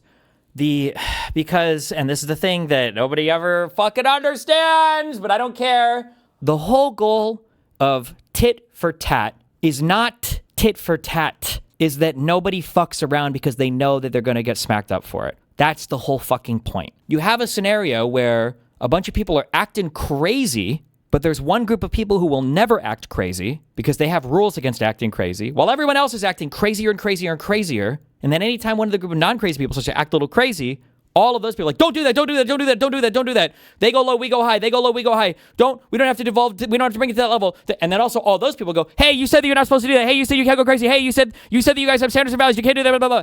And it's like, oh, okay. And so things spiral more and more and more and more and more and more and more and more and more and more and more and more. But the goal is just that, like, if everybody knows that everybody has the same capabilities, then everybody calms the fuck down. But right now, Hasan can say whatever the fuck he wants. MAGA people can say whatever the fuck they want. And it works. It resonates with voters. They do well electorally, generally speaking. They're having a rough thing coming up, obviously, in the midterms. Nowhere near as much of a fucking blowout as it should be. But, like, it works. And if it works, it's not crazy. It's reasonable. It's logical. I have the same conversations with people who have, like, relationship issues where they'll complain about, like, oh, my ex was so... I said this on stream before, verbatim, I'm pretty sure. Like, oh, my God, my ex was just so fucking crazy, and he was just irrational and just, like, insane. And it's like, well, what would he do? Whatever. It's like, every fucking time he would have a fucking problem, he would, like, I'd try to break up with him, and he'd fucking threaten to kill himself, and then we'd have to fucking talk through things and figure it out, and it's just like, this went on for, like, 2 years, and it's like, oh, okay, so you tell me you were going to break up with him, and then he threatened to kill himself, and you guys ended up kind of being together for 2 more years, right? Yeah, it was insane. It's like, that's not insane, you fucking retard. Your partner was completely and totally rational the entire fucking time. He knew that if he yanked the suicide chain, that you would stick around, and your dumbass did. So of course he's going to keep doing it. Why do you think that's irrational? That's anything but irrational. The guy is being a perfectly logical, rational actor. He's doing a stupid fucking thing because he knows he'll get a certain response, and you always give him a certain response, so he's going to continue to do the thing. Why is that surprising to you? But this is politics in the U.S. for the past decade, and it's very, very, very fucking tiring. I've also been having convos with more and more people in the background. I have a big convo in a few days with, we'll just say, that top guy at the DNC. And I don't know, so and I'm making a little bit of headway progress there too and chatting with people, so we'll get it. The Democrats are getting there. They're figuring it out, okay? My kings. I feel like before you were a little bit more defensive when the snarkers would use the fact that you doxed Driscoll and Saba against you, but ever since you took the position of, yeah, I doxed them because they deserved it, now what position's been more effective? Yeah, because it's like intuitively, I don't care. I am better than all of these people morally. I'll say that. And I'm more honest epistemically as well. Like, if somebody's going to make a claim or make a charge or do a thing, like, I want to thoroughly kind of like review the thing and then defend it in like a holistic manner and then move on from it. But while that might be true, you know, like for computer code to like resolve some problem, optically, and then the way that it works in all these other communities, the way that they function, it's not really effective. It's just attack, and never ask questions and never defend anything and attack. So when you start reframing things, so this is why I do now the whole like, why the fuck do these people have a right to be anonymous while they harass other people online? That's a really hard thing to defend. I've never heard a person successfully defend that claim before, but I've also never heard anybody besides me, I think, use that argument before, right? Like, oh, okay, so this guy is hosting a Discord where people are reaching out and harassing everybody in my real life. Why does he have a right for me to not use his name? Where does that magical power come from? Never heard that defended before. So I think that being more aggressive with a lot of my claims is a thing that I've learned. My brain is not like naturally oriented or naturally, tuned in that direction. But it's the ability to like flip things onto other people so that you don't have to defend it, but like the onus is on them to defend, like gives you an auto win in all these conversations. But it's also like, it's just fucking annoying too, because it's like every fucking conversation now is like, how do you maneuver? It's all about maneuvering now. And no, the actual fact of the matter is whatever, like rather than go on stage. Like, if I ever have an anti-fan try to have this debate publicly with me, he's like, oh, like, well, regardless of everything, isn't it true that you were getting a porn of a minor, blah, blah, blah, blah, blah? Like, what I would say is, hold on, are you talking about somebody non-consensually sending me child porn? Are you talking about somebody violating my consent, sending me child porn? I didn't consent to any of that. You're talking about that? Is that what you're claiming is my, like, and that, how do you defend that against that? Oh, shit, okay, well, I guess maybe, right? Like, but you have to, you have to, like, reframe, like, everything is an attack. But I hate it. I don't enjoy it. I would rather just argue the facts of the matter. Like, I would rather just argue the facts of the matter rather than have to play these stupid fucking games all the time. It's so annoying. It's beyond tiresome to hear them bring up the exact bullshit. Yes, and listen, I know, suck my dick. I know a lot of you guys are tired of it and don't enjoy it, and that's fine. But part of that was like the result of what I said at the end of 2023 of me doing more political content, is that I don't have the audience anymore to hardcore thrive on drama style content. I just don't have it. So it's a lot harder for me to sustain, whereas on these other audiences, it's literally all they're used to seeing. However, if you're like a Destiny fan who just kind of like watches my streams and then maybe bounces off the Reddit, it kind of just seems like I'm engaging in a lot of it for not much of a reason, because you hear the same arguments over and over again. But in like the micro extended drama universe, the conversations have helped significantly. Like, a lot of these people that used to be able to just like steamroll through all these Discords with the most retarded fucking arguments in the world about Anna, about Lav, about whatever the fuck bullshit, now have a whole new set of things that they kind of have to contend with. And these aren't just like auto button push wins in a lot of these smaller communities anymore, which breeds a lot of the more hardcore sycophantic anti-fans, which go on to carry the message further and further. So it has helped. It does help. It's harder to see if you're like just a fan of me, because you're not usually exposed to all of these other crazy spaces or people arguments more. But hopefully, like I said, once the court case is over, Hasan fans are trying to get you off of that Ismo LibCon panel. Sure, a lot of people have been emailing and shit, but I've already talked to them about all of this shit. Like, I mean, this is the space. And I mean, like I said, you've got Hasan is like electrocuting his dog on stream and nobody gives a fuck about it. Like, if you want to be a part of this space, if you want to be able to engage in fun in the space, you have to be ready to deal with crazy people emailing you and everything else. It can't just be an emergency eject button every single time, like you feel like you get a little bit of pressure. But that's on Libs to figure out. They either will or they won't. Oh, that's another thing too. I think all of the retweeting of the clips and retweeting and following people and chatting with people, I think has helped a lot with on the Hasan stuff too. More people are voicing that conversation publicly, which I think we've helped a little bit with too. What's the end of this combat campaign? Or is this one of those vibes things where you change when you feel like it and have no thought out game plan on ending? The end of it is probably some of the other people's lives in this space. Unfortunately, I say unfortunately, actually, I don't give a fuck, getting destroyed. So it's going to be reaching out to and making people aware of what Morau and Queeman and Gisticle and all of these other people are like in their life. And then at some point, somebody's going to realize, okay, this is like too much, all right? I'm going to not do this anymore. I'm going to not engage in that anymore, right? Like, every time I decide to go down some path of like, all right, well, who am I going to fight with? Or who do I feel like I need to call out or do whatever? Like, I have to do all these calculations in my head of like, what upcoming talks do I have? Like, what have I publicly said and what have I not publicly said? Because I know these people are going to get emails. Who do I have to give a heads up on things? Like, who in my life is like the most vulnerable or exposed person right now that's going to be like dug into? Hasan doesn't have to think about these things. He just fucking does whatever. They just fucking go hard because they know that nobody's going to respond on our side. If everybody was thinking that, this is also why I rephrased the doxing thing like that, because Aiden tried, he kept pulling us out. He had no counter for it. He had no thing. He's like, well, Destiny, like, isn't it like imagine all the horrible things that's going to happen if people were to know like who was behind this Discord account? And it's like, excuse me, why the fuck are all these horrible things going to happen? What do you mean when you say that? Well, like, if people knew who was saying like this or doing that, all these people would be like going out. It's like, what the fuck does that say about that person's conduct? If you're telling me that simply knowing the name of the person is going to cause people to try to find this person and kill, maybe that guy needs to reevaluate his behavior. Or maybe we need to think about that a little bit, you know? But the problem is that I've said this a million times, I'll say it a million more times until everybody fucking understands it. One side feels like they can operate in impunity, and as long as they feel like they can operate with impunity, they will operate with impunity, and they'll continue to do the same shit. The reality is as soon as somebody like, are you worried about any escalation? The only escalation that can happen, which is why I said the thing that I said, that somebody in this space is going to die, is somebody showing up at my apartment to kill me. I don't know what else can happen at this point. I've been swatted with my kid here. My mom and dad have had a bomb threat called on them.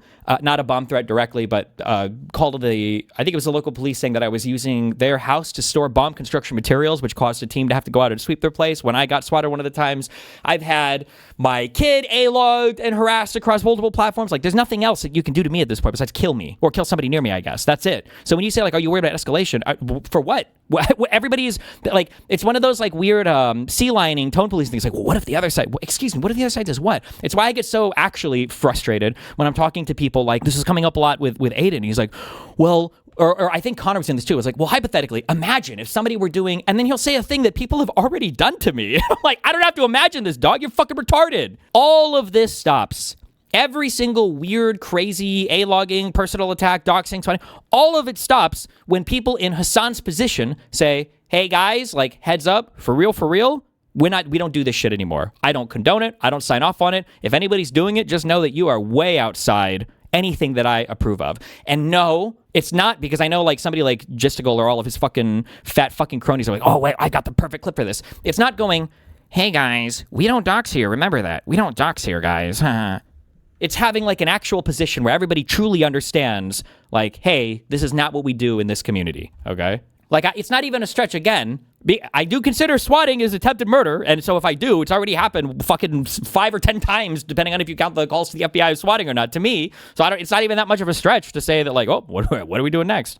Have any of the snarkers publicly said they don't condone any of the IRL swatting, etc., or are they just not claiming they were responsible for it? No, they'll all say that they, like, don't condone it. They'll all say, like, oh, God, we ban that here. We ban that here. We don't. And on a strict level, they're right. It's not about, do you make a statement saying a thing, right? Everybody knows that's bullshit. It's like, what is there's a reason why Sabasexual was able to exist in Gistigal's community and never got banned for it, and everybody there saw that, right? Like, if people were posting shit in my chat like that, it would be fucking crazy. Like, everybody in my chat would be like, bruh, do you think going after Hasan's minions will stop him? I feel like, I don't know, watching him for 10 years now, he will just ditch them and call you Epstein and then find new retards who can carry his flag in a war against you. I don't care. It's fine if it's a war. Better a war than like just one-sided terrorist attacks over and over and over again. Because the reason why he's been able to come away unscathed is because nobody digs into him that much the way that he digs into other people. But people should be, right? Like, Hasan should be worried that when he goes into an interview that somebody is going to bring up the fact that, like, hey, like, so talk to me about, like, the dog shocking thing. Like, you lied, obviously, when you said you got this dog at a pound. You bought this dog. We have you on video talking about, working with a trainer who uses shock collars, that you use it. And then it seems like you were shocking your dog in a stream. Isn't that kind of, like, deplorable behavior? Like, people need to ask questions like that. He can't just get away with stuff like that and nobody says anything. And obviously, Hasan's framing of this, if he ever hears me saying things, he'll be like, why is this guy so obsessed with me in my personal life? What does dogs have to do with giving people affordable healthcare? So anyway, sex pestiny, Epsteiny, molestiny, sex cult today bullied another BPD-stiny, Epsteiny, rapestiny girl, and it's like, are you fucking retarded? See, like, they do this and they're so good. They're so good and they're so smart. When I said before that, like, and we are going to do this, I'll either do it at the end of the stream or tomorrow, where Hasan's going to publicly announce the politicians or whatever he's going to talk to ahead of time, then that's great. But we're going to pepper their Twitter accounts with questions. Hey, you're talking to a dude who likes to fucking electrocute his dog on stream. Hey, this is a guy who praised Hezbollah terrorist attack. This is a guy who watched Houthis board a civilian ship and praise it. Just curious, like, why do you feel like, Arizona voter values align with a person who is praising and watching a terrorist attack on a stream and praising it? Isn't that kind of fucking wild? Because people should just have to know that. They should know that, and they should have to contend with that. 100%. Because they do the same. Oh, yeah. Somebody was like, yeah, because even my community was like, Destiny, isn't that bad? Isn't that an optics loss? Oh, I wonder how long it took him to remove this thread, because it's a pretty small subreddit. It's got 70 upvotes. What's wild is that Destiny's supposed to be at LibCon in a few weeks with Ezra Klein, Bulwark, New York Times, and Atlantic People in a few weeks. Here's the link to the thing. This is who it's hosted by in the About section. In his chat right after that, he says someone is going to die soon. So you have like the conference, you've got a few big names, you've got the About page where my guess is their email is probably there, and then you've got like a juicy little thing to email them in order to try to get the people to pull out of the event, right? Oh, and you even got a guy. So like people will say things like, "Oh no, we deleted that thread. We know we don't approve of that stuff." Well, I don't even know if they would go that far here. I don't know why this explicit was removed. I don't even know what this thread was actually about. Like even this guy here, it sounds like they should be made aware of who they're platforming. And it's like, okay. So they got the mission, Also, the immunity Hasan has needs to be acknowledged by larger news entities. Hasan doxed 10 plus people on stream. Nothing happened. Watching the terrorist attack on stream is a big deal. Doxing doesn't carry far in real life because nobody outside of the internet really knows or gives a fuck about what doxing is. No normal human being, I think, understands that. Like you have to explain way too. I would never try to like convince a normie audience or like a normie media person like this guy doxed somebody. And like, what do you mean when you say doxed? So they're these guys and they have like online names. It'll be like Funky Penguin 6969 or like XXS Deathstalker 420. But then he used their real name, and it's like nobody gives a fuck about doxing in real life. Harassment they will care about. Directing harassment to. They will care about. So like for that Bad Empanada video, I would have phrased that, the Bad Empanada video, I would have phrased that as like, oh, Hasan gave a hit list basically to his fans to go out and harass. That's more effective than ever talking about just like doxing or whatever, Morbolo doesn't think Hasan shocking his dog is abuse because when you're on the team, there are certain talking points you just have to buy into. They would break your world too much. You can't accept that like Hasan is shocking his dog in order to keep him in the corner on our stream. You can't do it. Morbolo said, Bean, do we actually think his dog is being abused? I mean, it depends. I mean, abused, like just hit for no reason? Probably not. It depends on whether or not you consider training a dog to lay in the corner all day to be a form of abuse. And now we see that without a shock collar being used improperly, because you shouldn't use that's not the way that you train a dog with a shock collar, is to fucking shock him anytime he pisses you off to go. Like, you're supposed to do this like in conjunction with commands while you're doing like active training and whatever bullshit. If you don't consider forcing a dog to stay in place for 8 hours under threat of violence, I guess, to not be abusive, then I guess no, the answer is it's not abusive. But I mean, once you got rid of the shock collar, you see the dog is on stream far, far, far, far less than he was before. But maybe you think that's just a coincidence, I guess. So I don't know. Do you think the ICE stuff, FBI and Vance were talking about doxing? Do you think no one heard that, cared at all, even on their side? He used the word doxing, but nobody really cares about the doxing part. They care about the harassment part.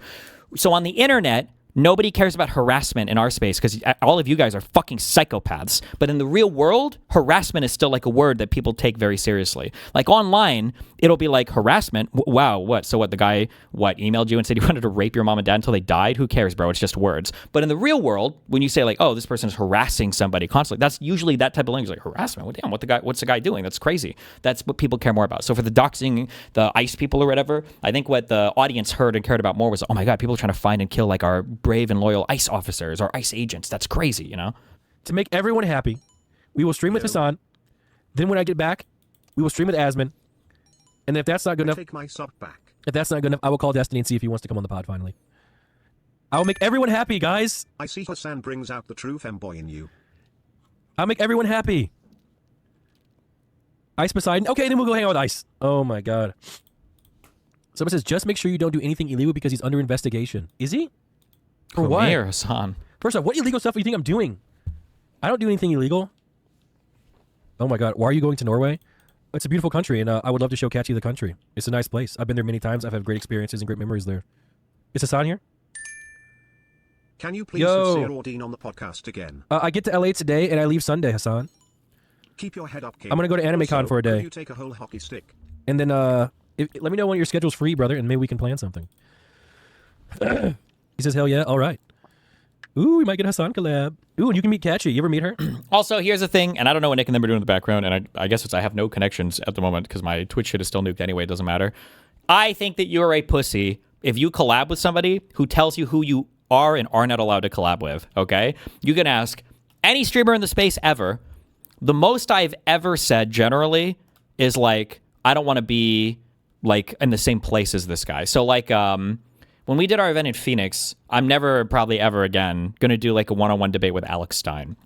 But if you want to bring him on and debate somebody afterwards, then fine, you know, go for it. I don't give a fuck. I'm trying to think. I'm sure there's probably been one exception. Like if Solo were to show up somewhere, I wouldn't want to do, obviously. Or sometimes I just won't do an event. But when you have people who are trying to block you from like other fucking things, where it's like, oh, if you wanna hang out with me, that's fine, but you can never hang out with this other streamer. You are a pussy if you give into shit like that. It is such pussy behavior to let somebody push you around like that. A coalition of some of the most Fed-coded forces are finally gathering together. Our haters are anemic. Our haters must be anemic, but they are doing their very best. The real horseshoe has been unlocked. Joining forces off of their mutual and shared enmity towards a political content creator. It seems to me like the haters still want to maintain being waiters at the table. What kind of filter did they put on Hasan's voice to make it sound like this? I'm wondering why he sounds like he is a robot, that he's talking like this instead of like the normal cadence that he has. I don't know. It must just be whoever clipped this, you know, used What? A filter for his cadence? Okay. They're retarded. I know. bad software or something. I don't really know. Of success. Never thought I would see the day when a far left, ostensibly, someone who considers themselves to be a far left doxer, and a center right liberal groiper doxer. You know, we got the third worldist doxers, third worldist groiper doxers, and we got the DNC groiper doxers coming together. The dox into oblivion.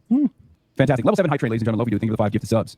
Doesn't Destiny pretend to be Epstein? Pretend to be a huge electoralist? Yes. But he has decided that electoralism is a bad route. Because remember, the only thing driving him is his enmity towards me. And now that I'm participating in elections as aggressively as I can, as hands-on as I can, he's decided the only route available to him is to sit at home and shit on those efforts. Okay? That's all they got. CMOC, Benny Scrapping. Yeah, and he goes on to talk a little bit more about it. It's kind of a long clip and we have a lot to get to, so I'll summarize it really quickly over here. But basically what he's talking about is the horseshoe theory, right? He says, never thought I'd see the day when a far left doxer and center right liberal groiper doxer, we got the third worldist groiper doxers and DNC groiper doxers coming together to dox into oblivion. Now that I'm participating in elections as aggressively as I can, he's decided his only route available to him is to sit at home and shit on those efforts, which is all they've got, because Destiny doesn't want to leave his fucking house to go help candidates get elected. Why? Because nobody's going to show up, and it's going to be really, really obvious that Hasan is a guy who's capable of mobilizing the a large number of people historical to show up, rewriting knock is doors, just phone so ding, et cetera, fucking et cetera. crazy. And Destiny's not able to mobilize anyone, so he just sits back in his fucking It's just so crazy. Yeah, it's he just even got kicked insane. out of the, what was it, Progressive Victory, which he used to be associated with. That they were like, you know, kicked him to the curb. I got excuse me? What? What is the fanfic that we're writing? What? It's pretty shrimple. You're not gonna respond? It's fantasy. They're just writing fanfiction in real time. Oh, really? Then what happened? We finished our elections. There was nothing going on. I don't think anybody. And then what? And then they had the meeting to kick me out. He has no influence whatsoever. He tried to do his own like shitty version of the Charlie Kirk thing where he goes around and like debates people on campuses. Total farce. No one really cared. It made no impact whatsoever. So of course he's salty as hell because Hasan has only been made so much stronger by all of these smears in the media, which really started with the Zoran campaign when Andrew Cuomo pathetically tried to, tie Hasan, Piker, and his controversial comments to Zoran. Completely backfired. Blew up Hasan's profile. Made him look backfired. Didn't Zoran just disavow Hasan? Wasn't that? But okay. Like a kingmaker, and that's only continued to be the case with all of these other wins that Hasan endorsed candidates have racked up. So yeah, of course Destiny's crashing out, and obviously Bad Empanada is just a total fucking loser. So that's pretty funny that he's calling them both out here. Yeah, and this absolutely broke Destiny's brain. This created a tidal wave of crash out. Destiny didn't respond to this tweet once. He responded to it twice, which I just thought was absolutely hilarious. He quote tweeted the same tweet twice because I guess he didn't make his point thoroughly the first time. So he says, point me to the next journalist that gives him a softball interview, and I will dedicate my entire fan base and weeks of my time to emailing, tweeting, spamming this person off the internet. Actually, I'm sick and tired of people like Hasan the Hun getting a free pass by Twitch and DJ Clancy 999 to openly dox and infinitely harass every single person online that they deem to be unworthy or inferior to them. Every single person who continues to platform this creepy fuck with zero pushback is responsible for him and the disgusting cultish fan base of freaks and abusers that he openly supports and gives credit to. My guy, you're the one that worships the IDF, not Hasan. Yeah, totally unhinged shit. Totally unhinged shit. Just unhinged. Like, let me harass journalists who give interviews to Hasan that I don't like or that I don't think are tough enough or that something. Hasan does. This is really what you want to spend your time and energy doing. A harassment campaign against journalists who aren't anti-Hasan enough or whatever. It's so fucking lame. It's so fucking cringe. True. And he's just obsessed. He's obsessed. There's also these I guess I don't know if I call them leaks, but messages that people shared that are from Destiny's Discord server. So I'm not part of Destiny's Discord server, but I've seen a lot of people talking about this. He said, I'm not sure who, but I think it will happen soon. There's literally nowhere else to go at this point. Someone is going to die soon in this space, I'm pretty sure. Just a heads up. I'm going to be doing some mass harassment campaigns on every single journalist who gives this guy free interviews from now on.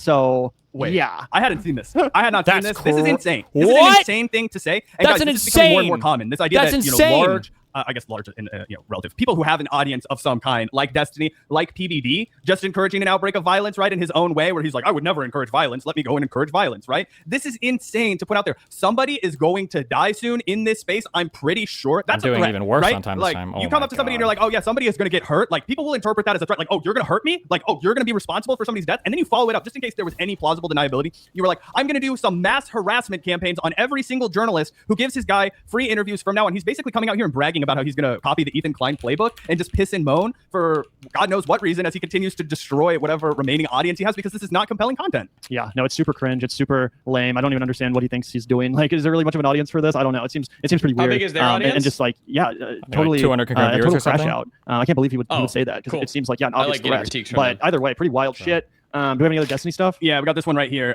So this was another tweet in response to the same video, and he says Hasan was literally dragging Bad Empanada onto stream and platforming him for hours at a time when he was doxing and attacking everyone around me. I watched 60 seconds of a Bad Empanada video and got bored and turned it off. Good one though, Chief. So this is his brilliant political comeback. And here's the thing about Destiny. He really is watched all 90 into, seconds. debate me, bro. Like, I am a content creator for a living. He's not particularly funny. He's not particularly good at clapping back, right? So we tweeted at Destiny a little bit. He was getting fired up. We were busting his balls a little bit. He said, so I tweeted, you are one sad, strange little man. In response to Destiny saying that he was going to lead a mass harassment campaign against journalists who speak with Hasan. So Destiny got all in his feelings and he said, feel free to hit me up if you want to chat about it. And then he says, spoiler alert, they won't because they can't. No, I could. I don't have a boss. I don't have anybody that tells me what to do. But I said, why would I do that when I genuinely do not care what you have to say? You exist.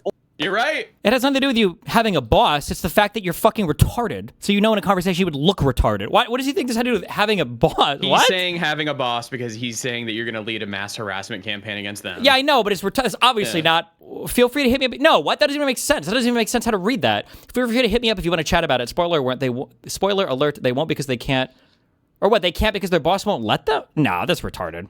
Could. I don't have a boss. I don't have anybody that tells me what to do. But I said, why would I do that when I genuinely you're do not scared care all what on you your have own. to say? You exist only as a person to be mocked. And then he did fire back, but he did this incredibly hilarious thing, you guys, where he just said my own joke back to me. That's great. Now you know how the rest of the world feels about YouTube fans. I'm like, great. Apparently not him, though, because he's trying to get on our show and debate us or whatever, right? Oh, well, yeah. On your show? Yeah, like what the fuck? You're the one that's like, let's have a chat. Let's discuss. Let's debate or whatever. Okay. I guess that doesn't apply to him, but just the rest of the world or something. So either way, yeah, totally. Except I'm not totally the one fucking, yeah, dodging everybody. Hit him with that shit. Worried about me call out and being fucking retarded. I mean, it's not that I'm afraid of debating Destiny. No, it is. I would do it. No, but it's you just, wouldn't. Like, as you point out, I really don't care. He what said he he has to would. say. Then let's schedule It it. seems just beneath us. So really, Yeah, anybody at this exactly. point to Oh, it's engage beneath with this us. guy in a serious fashion. Maybe if Chad really wants it to happen, but I don't really think it would be very productive. No, especially because I know he's willing to just lie to make his point. He's not a good faith debater, just right? lie. That's Not what we good all learned faith, from the yeah. debate bro Just era. say- It's like once you lose your reputation as somebody who's willing to say, I changed my mind, or like, that's a good point, right? It's not worth debating with you, right? Gavin and I debate each other every single fucking time we go live, for at least something, right? Like, do you think this? I don't know. I think this. Maybe not every time we go live, but like once a week, something like that, right? And the thing that happens is both of us will change our minds because I'm not a fucking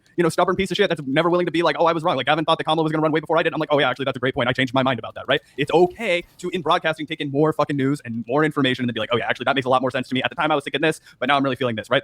That's how human beings make decisions, right? But when you have somebody who's like, I'm only going to say this script over and over and over again, and I'm happy to lie, I'm happy to misrepresent the truth, and I'm happy to do any kind of rhetorical technique to make my point, even though when I'm genuinely uninterested in learning anything new or changing my mind, like it doesn't make sense to debate them. Yeah, it just seems like a total waste of time. Yeah, good point, But yeah, shout out to Destiny for clamoring for the attention of a Vanguard debate. I guess he thinks that would help him turn around his relevance and get back in the algorithm or whatever. Yeah, definitely, bro. Remember to hit that like and subscribe, and don't forget the notification bell so that my videos show up right in your feed.